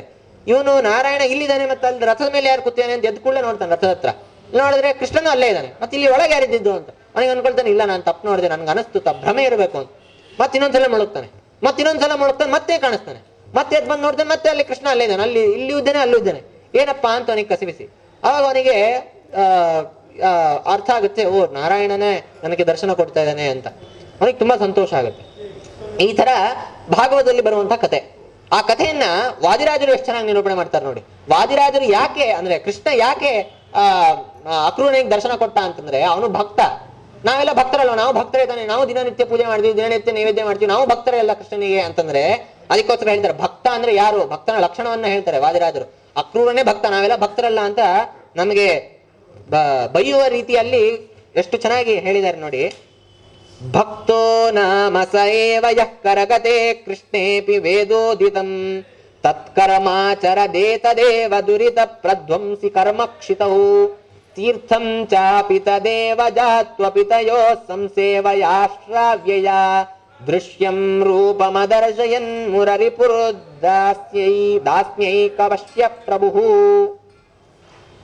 ವಾದಿರಾಜರು ನಿರೂಪಣೆ ಮಾಡ್ತಾರೆ, ಕೃಷ್ಣ ಯಾಕೆ ಅಕ್ರೂರನಿಗೆ ದರ್ಶನ ಕೊಟ್ಟ ಹೇಳಿದೆ ನಾನು, ಭಕ್ತ ಅಂತ. ಭಕ್ತ ಯಾಕೆ ಅವನು, ನಾವ್ ಯಾಕೆ ಭಕ್ತರಲ್ಲ ಅಂತಂದ್ರೆ ಭಕ್ತ ಯಾರು, ಭಕ್ತೋ ನಾಮ ಸಏವ ಯಃ ಕರಗತೆ. ಏವಕಾರ ಅಂದ್ರೆ ಅವನೊಬ್ನೇ ಭಕ್ತ. ಯಾರು ಭಕ್ತ, ಯಹ ಕರಗತೆ ಕೃಷ್ಣೋಪಿ ವೇದೋದಿತಂ. ನಮ್ಮ ಕೈಯಲ್ಲಿ ಕೃಷ್ಣ ಬಂದಾಯ್ತು, ನಾವ್ ಯಾಕೆ ಪೂಜೆ ಮಾಡ್ತೀವಿ, ಯಾಕೆ ದೇವರ ದಿನ ನೈವೇದ್ಯ ಮಾಡ್ತಾ ಇದೀವಿ, ಕೃಷ್ಣ ಬಂದು ಒಂದಿನ ಊಟ ಮಾಡ್ಲಿ, ಒಂದಿನ ಬಂದು ನಮ್ಗೆ ದರ್ಶನ ಕೊಡ್ಲಿ. ದರ್ಶನ ನೀಡ್ತಾ ಇದ್ದಾನೆ ಕೃಷ್ಣ, ನನ್ನ ಜೊತೆನೇ ಇದ್ದಾನೆ ಕೃಷ್ಣ. ನಾನು ನೈವೇದ್ಯ ದಿನನಿತ್ಯ ಏನ್ ಸಮರ್ಪಣೆ ಮಾಡ್ತಾ ಇದ್ದೀನಿ ಅದನ್ನ ದಿನ ಸ್ವೀಕಾರ ಮಾಡ್ತಾ ಇದ್ದೇನೆ. ಅದು ನನಗೆ ಗೊತ್ತಾಗ್ತಾ ಇದೆ. ಅದು ಗೊತ್ತಾದ್ರೂ ಕೂಡ ನಾನು ನಾಳೆಯಿಂದ ನೈವೇದ್ಯ ಮಾಡ್ತೀನಿ, ನಾಳೆಯಿಂದ ನಾನು ದೇವ ಪೂಜೆ ಮಾಡ್ತೀನಿ ಅಂತಂದ್ರೆ ಅವಾಗ ನಾನು ಭಕ್ತ. ನಾವು ಯಾವಾಗ ನಮ್ಮ ಅಂತದ ತಾತ್ಪರ್ಯ ಏನು, ನಮ್ಗೆ ಕೃಷ್ಣ ಕಾಣಿಸ್ಬೇಕು. ಅದು ಕೆಲವರಿಗೆ ತಾತ್ಪರ್ಯ ಇರಲ್ಲ, ಏನೋ ಲೌಕಿಕ ತಾತ್ಪರ್ಯ ಇರುತ್ತೆ. ನನಗೆ ಈ ಸಂಪತ್ತು ಬೇಕು, ನನಗೆ ಈ ಒಂದು ಪರೀಕ್ಷೆಯಲ್ಲಿ, ಈ ಒಂದು ಸ್ಥಿತಿಯಲ್ಲಿ, ಈ ಒಂದು ಕೆಲಸದಲ್ಲಿ ಉತ್ತಮ ನನಗೆ ಪ್ರಮೋಷನ್ ಆಗಬೇಕು, ಏನೋ ಆಗ್ಬೇಕು ಅಂತ ಇರುತ್ತೆ. ಅದಕ್ಕೋಸ್ಕರ ನಾವು ದೇವರ ಸ್ತೋತ್ರ ಮಾಡ್ತಾ ಇರ್ತೀವಿ, ದೇವರ ಪ್ರಾರ್ಥನೆ ಮಾಡ್ತಾ ಇರ್ತೀವಿ, ಪೂಜೆ ಮಾಡ್ತಾ ಇರ್ತೀವಿ. ಯಾವತ್ತು ನಮಗೆ ಆ ಫಲ ಸಿಕ್ತೋ ದೇವ್ರು ಮರ್ತು ಬಿಡ್ತೀವಿ ನಾವು. ಯಾಕೆ ಬೇಕು, ದೇವ್ರ ಆಯ್ತಲ್ಲ, ನಮ್ ಕೆಲಸ ಆಯ್ತು, ಅವನು ಹೋದ, ಅದನ್ನ ನಾವು ಅವನು ಉಪಯೋಗಿಸ್ಕೊಂಡಂಗ ಆಯ್ತು. ಇಲ್ಲಿ ಆ ತರ ನಾವು ಮಾಡ್ಬಾರ್ದಂತೆ. ಯಾರು ಭಕ್ತ ಯಾರೋ ಅವನು ದೇವರ ಪಠನೆ, ದೇವರ ಪೂಜೆ, ದೇವರ ಸ್ತವನ ಯಾಕೆ ಮಾಡ್ತಾನೆ, ನನ್ಗೆ ಅವನು ಇಷ್ಟ, ಅದಕ್ಕೆ ನಾನು ಮಾಡ್ತೀನಿ. ನನ್ನ ಮಗನ, ಒಬ್ಬ ತಾಯಿ ತನ್ನ ಮಗನ ಸೇವೆ ಯಾಕೆ ಮಾಡ್ತಾಳೆ, ತನ್ನ ಮಗನ ಶುಶ್ರೂಷೆ ಯಾಕೆ ಮಾಡ್ತಾಳೆ, ತನ್ನ ಮಗ ಅಷ್ಟೇ, ಯಾಕೆ ಅಂತ ಪ್ರಶ್ನೆ ಇಲ್ಲ ಅದ್ರಲ್ಲಿ. ಹಾಗೆ ಇಲ್ಲೂ ಕೂಡ ಅವನ ಶುಶ್ರೂಷೆ, ಅವನ ಸೇವೆ ನಾನು ಯಾಕೆ ಮಾಡ್ತೀನಿ, ಅವನ ನನ್ಗೆ ಪ್ರಿಯನಾದವನು, ಅವನ ನನ್ನ ಭಕ್ತ, ಅದಕ್ಕೆ ನಾನು ಮಾಡ್ತಾ ಇದ್ದೀನಿ. ಅಂಥವನಿಗೆ ದೇವರು ಪ್ರಸಾದ ಹೊಳಿತಾನೆ, ಅಂಥವನಿಗೆ ದರ್ಶನ ಕೊಡ್ತಾನೆ. ಅದರಿಂದ ಅಕ್ರೂರನಿಗೆ ದರ್ಶನ ಕೊಟ್ಟಿದ್ದು ಯಾಕೆ ಅಂತಂದ್ರೆ ಯಾರು ಅವನು ಭಕ್ತ. ಯಾರು ಭಕ್ತ, ಯಾರು ತನ್ನ ಪರಮಾತ್ಮನ ಲಬ್ಧ, ಪರಮಾತ್ಮ ಸಿಕ್ಕಿದ್ರು ಕೂಡ ಅವನ ತೀರ್ಥಕ್ಷೇತ್ರ ಯಾತ್ರೆ, ಅವನ ಅಧ್ಯಯನ ಅಂದ್ರೆ ಅವನ ವಿಷಯಕವಾದಂತಹ ಅಧ್ಯಯನ, ಅವನಲ್ಲಿ ಭಕ್ತಿ, ಅವನಿಗೆ ಪೂಜೆ, ಇದನ್ನೆಲ್ಲ ಪರಮಾತ್ಮ ಸಿಕ್ಕದೇ ಇದ್ದಾಗ ಮಾಡೋದಲ್ಲ, ಪರಮಾತ್ಮ ಇದ್ದಾಗ್ಲೂ ಮಾಡೋದು. ಅದನ್ನ ಯಾವನ್ ಮಾಡ್ತಾನೋ ಅವನು ಭಕ್ತ. ಅವನ ಯಾರು ಅಂತ ನಿಜವಾದ ಭಕ್ತನೋ ಅವನಿಗೆ ಪರಮಾತ್ಮ ಸಂದರ್ಶನವನ್ನು ನೀಡ್ತಾನೆ. ಕೃಷ್ಣ ರಥದಲ್ಲಿ ಕುತ್ಕೊಂಡ್ರು ಕೂಡ ರೆಡಿಯಾಗಿ ತಾನು ನನ್ನ ಜೊತೆ ಮಥುರಾ ಪಟ್ಟಣಕ್ಕೆ ಹೋಗ್ಲಿಕ್ಕೆ ಸಜ್ಜನಾಗಿದ್ರು ಕೂಡ ನಾನು ನನ್ನ ದಿನನಿತ್ಯ ನೈಮಿತ್ತಿಕ ಕರ್ಮವನ್ನ ನಾನು ಬಿಡಬಾರ್ದು ಅನ್ನೋ ದೃಷ್ಟಿಯಿಂದ ಯಾರು ಸಂಧ್ಯಾವಂದನೆ ಮಾಡ್ಲಿಕ್ಕೆ ಹೋಗ್ತಾನೋ ಅವನು ಭಕ್ತ. ಅಂಥವನ್ಯಾವನು ಅವನು ಅಕ್ರೂರನಿಗೆ ದರ್ಶನ ಕೊಟ್ಟ ಪರಮಾತ್ಮ. ಅದಕ್ಕೋಸ್ಕರ ಅಕ್ರೂರ ಈ ತರ ಸಂಧ್ಯಾವನೆಯನ್ನ ತನ್ನ ನಿತ್ಯ ನೈಮಿತ್ತಿಕ ಕರ್ಮವನ್ನ ಮಾಡ್ದ. ಕೃಷ್ಣ ಸಿಕ್ಕಿದ್ರು ಕೂಡ ಅದಕ್ಕೋಸ್ಕರ ಪರಮಾತ್ಮ ಅವನಿಗೆ ದರ್ಶನವನ್ನು ನೀಡಿದ. ಅದರಿಂದ ವಾದಿರಾಜರು ನಮಗೆ ತಿಳಿಸ್ಕೊಡ್ತಾ ಇರೋದು ಏನು ಅಂತಂದ್ರೆ, ಕೃಷ್ಣ ನಿಮ್ಗೆ ಸಿಕ್ಕದ, ಕೃಷ್ಣ ನಿಮ್ಗೆ ಅನುಗ್ರಹ ಮಾಡ್ದ ಅಂತ ಒಂದು ಇದರಿಂದ ನೀವು ನಿಮ್ಮ ನೈಮಿತ್ತಿಕ ದಿನನಿತ್ಯ ಮಾಡುವಂತ ಕರ್ಮವನ್ನ ಬಿಡಬೇಡ್ರಿ. ದಿನನಿತ್ಯ ಮಾಡುವ ಕರ್ಮ ಮಾಡ್ಲೇಬೇಕು. ಆಗ್ಲೇ ನೀವು ಭಕ್ತರು, ಆಗ್ಲೇ ಪರಮಾತ್ಮ ನಿಮ್ಗೆ ಒಲಿಯೋದು. ಮೋಕ್ಷ ಹೇಳ್ತೀವಿ, ಮೋಕ್ಷದಲ್ಲಿ ಪರಮಾತ್ಮ ಹೀಗೆ ರೋಡ್ ಮೇಲೆ ಹೋಗ್ತಾ ಇರೋದು ಕಾಣಿಸ್ತಾನಂತೆ. ಮೋಕ್ಷದಲ್ಲಿ ಹೋಗ್ತಾ ಇರೋರಿಗೆ ನಮ್ಗೆ ಅನ್ಸುತ್ತೆ ಸಮುದ್ರ 11ನೇ ಸರ್ಗದಲ್ಲಿ ಮೋಕ್ಷದ ವರ್ಣನೆ ಮಾಡಿದಾಗ ನಾವು ಅಲ್ಲಿ ಹೋಗ್ಬಿಡೋಣ ಅಂತ ನಮ್ಗೆ ಆಸೆ ಆಗುತ್ತೆ. ಅದ್ರಲ್ಲಿ ಹೋಗಿ ನಾವ್ ಏನ್ ಮಾಡ್ತೀವಿ ಅಂತಂದ್ರೆ, ಒಳ್ಳೆ ಊಟ, ಒಳ್ಳೆ ವಾತಾವರಣ, ನಮ್ಗೆ ಯಾವಾಗ ಬೇಕೋ ಅವಾಗ ಬಟ್ಟೆ ಒಣಗ್ತಾ ಇಲ್ಲ ಅಂದ್ರೆ ಬಿಸಿಲು ಬರುತ್ತೆ, ತುಂಬಾ ಸೆಕೆ ಆಗ್ತದೆ ಅಂದ್ರೆ ಮಳೆ ಬರುತ್ತೆ, ಇಂತಹ ಅದ್ಭುತ ವಾತಾವರಣ. ಅಲ್ಲಿ ಹೋಗಿ ನಾವೇನ್ ಮಾಡ್ತೀವಿ, ದೇವ್ರು ಮಟ್ಬಿಡ್ತೀವಿ, ಆರಾಮಾಗಿ ಕುತ್ಕೊಂಡ್ಬಿಡ್ತೀವಿ. ಆದ್ರೆ ಅಲ್ಲಿಂತವ್ರಲ್ಲಿ ದೇವ್ರು ಅಂತ ಅಲ್ಲಿರುವಂತ ಮುಕ್ತಿಯೋಗರು ಹಂಗ ಅಲ್ವೇ ಅಲ್ಲ ಅಂತೆ. ಅವ್ರಿಗೆ ಎಲ್ಲಾ ಸಲಕರಣೆಗಳು, ಎಲ್ಲಾ ವ್ಯವಸ್ಥೆಗಳು ಇರುತ್ತೆ. ಆದ್ರೂ ಕೂಡ ಅಲ್ಲೇನ್ ಮಾಡ್ತಾರೆ, ಇಟ್ಕೊಂಡು ಪೂಜನೆ ಮಾಡ್ತಾ ಇರ್ತಾರಂತೆ ಮುಕ್ತಿಯೋಗ್ಯರು. ಅದಕ್ಕೋಸ್ಕರ ಅವ್ರಿಗೆ ಮುಕ್ತಿ ಸಿಕ್ಕಿದೆ. ಅವ್ರಿಗೆ ಇವೆಲ್ಲ ವಿಷಯ ಪದಾರ್ಥಗಳ ಮೇಲೆ ಆಸೆನೇ ಇಲ್ಲ, ಅದ್ರ ಮೇಲೆ ಇಚ್ಛೆನೇ ಇಲ್ಲ. ಅದಕ್ಕೋಸ್ಕರ ಅವ್ರಿಗೆ ಮುಕ್ತಿ ಸಿಕ್ತು. ಆ ಮುಕ್ತಿ ಬೇಕು ಅಂತಂದ್ರೆ ಅಕ್ರೂರನಂತೆ ನಾವು ಭಕ್ತಿ ಮಾಡ್ಬೇಕು. ಅಕ್ರೂರನಂತೆ ನಾವು ಭಕ್ತಿ ಮಾಡಿದಾಗ ಪರಮಾತ್ಮ ಹೇಗೆ ಅಕ್ರೂರನನ್ನ ಆಲಿಂಗನೆ ಮಾಡ್ಕೊಂಡು ಅವನನ್ನ ಸಂಸಾರದಿಂದ ಹೊರಗೆ ತೆಗೆದ್ನೋ ಹಾಗೆ ನಮ್ಮನ್ನು ಹೊರಗೆ ತೆಗಿತಾನೆ. ಇದು ಭಾಗವತದಲ್ಲಿ ವೇದವ್ಯಾಸ ದೇವರು ಈ ಕಥೆಯನ್ನು ತೋರಿಸಿದ್ರು ಕೂಡ ಈ ಕಥೆಯಿಂದ ನಾವೇನ್ ಅರ್ಥ ಮಾಡ್ಕೋಬೇಕು ಅನ್ನೋದನ್ನ ವಾದಿರಾಜರು ತಮ್ಮ ರುಕ್ಮಿಣಿ ವಿಷಯದಲ್ಲಿ ತೋರಿಸಿದ್ದಾರೆ. ಅದಕ್ಕೋಸ್ಕರ ಇದನ್ನ ಪಠನೆ ಮಾಡಬೇಕು, ಈ ಕಥೆಯನ್ನು ನಾವು ಶ್ರವಣೆ ಮಾಡಬೇಕು, ಇದನ್ನ ದಿನನಿತ್ಯ ನಾವು ಹೇಳಬೇಕು. ಆಗ್ಲೇ ನಮ್ ಸಂಪತ್ತು ಸಿಗೋದು. ಎಂತ ಸಂಪತ್ತು? ನಾನು ಮೊದ್ಲು ಹೇಳ್ದಂಗೆ ಮಾನಸಿಕ ಸ್ಥೈರ್ಯ, ಮಾನಸಿಕ ಶಾಂತಿ, ಅದೇ ದೊಡ್ಡ ಸಂಪತ್ತು. ಅದಿದ್ದಾಗಲೇ ನಾವು ಜ್ಞಾನ ಕಾರ್ಯ, ತೀರ್ಥಕ್ಷೇತ್ರ ಯಾತ್ರೆಯನ್ನು ಮಾಡ್ಲಿಕ್ಕೆ ಸಾಧ್ಯವಾದದ್ದು. ಅದನ್ನ ಮಾಡಿದರೆ ಮಾತ್ರ ನಮಗೆ ಮುಕ್ತಿ ಭಕ್ತಿ ಸಿಗೋದಾದ್ರಿಂದ ಅದು ರುಕ್ಮಿಣಿ ವಿಜಯ ಅಂತೂ ಒಂದು ಗ್ರಂಥ ಉಪಾಧಿ. ಇದು ಒಂದೇ ಅಲ್ಲ, ಈ ತರ ಅನೇಕ ಗ್ರಂಥಗಳಿವೆ. ಇದು ಒಂದು ಉಪಾಧಿ. ವಾದಿರಾಜರು ನಮಗೆ ತೋರಿಸುವಂತ ದಾರಿ. ಈ ದಾರಿಯಲ್ಲಿ ನಾವು ಪಾಲನೆ ಮಾಡ್ಕೊಂಡು ಈ ದಾರಿಯಲ್ಲೇ ಮುಂದುವರೆದ್ರೆ ಖಂಡಿತ ದೇವರು ಸಿಗ್ತಾನೆ. ಅದರಿಂದ ಈ ರೀತಿಯಾಗಿ ರುಕ್ಮಿಣಿ ವಿಜಯ ಗ್ರಂಥವನ್ನ ನಾವು ಅಧ್ಯಯನ ಮಾಡಬೇಕು, ಪಠನ ಮಾಡಬೇಕು, ಅದನ್ನ ಕಥೆಯನ್ನ ಶ್ರವಣೆ ಮಾಡಬೇಕು. ಆಗ್ಲೇ ನಮಗೆ ಒಳ್ಳೆ ಸ್ಥಿತಿ ತಲುಪೋದು ಅಂತ ಹೇಳ್ತಾ ನನ್ನ ಮಾತನ್ನು ಮುಗಿಸ್ತೀನಿ. ಶ್ರೀಕೃಷ್ಣ ಅರ್ಪಣೆ.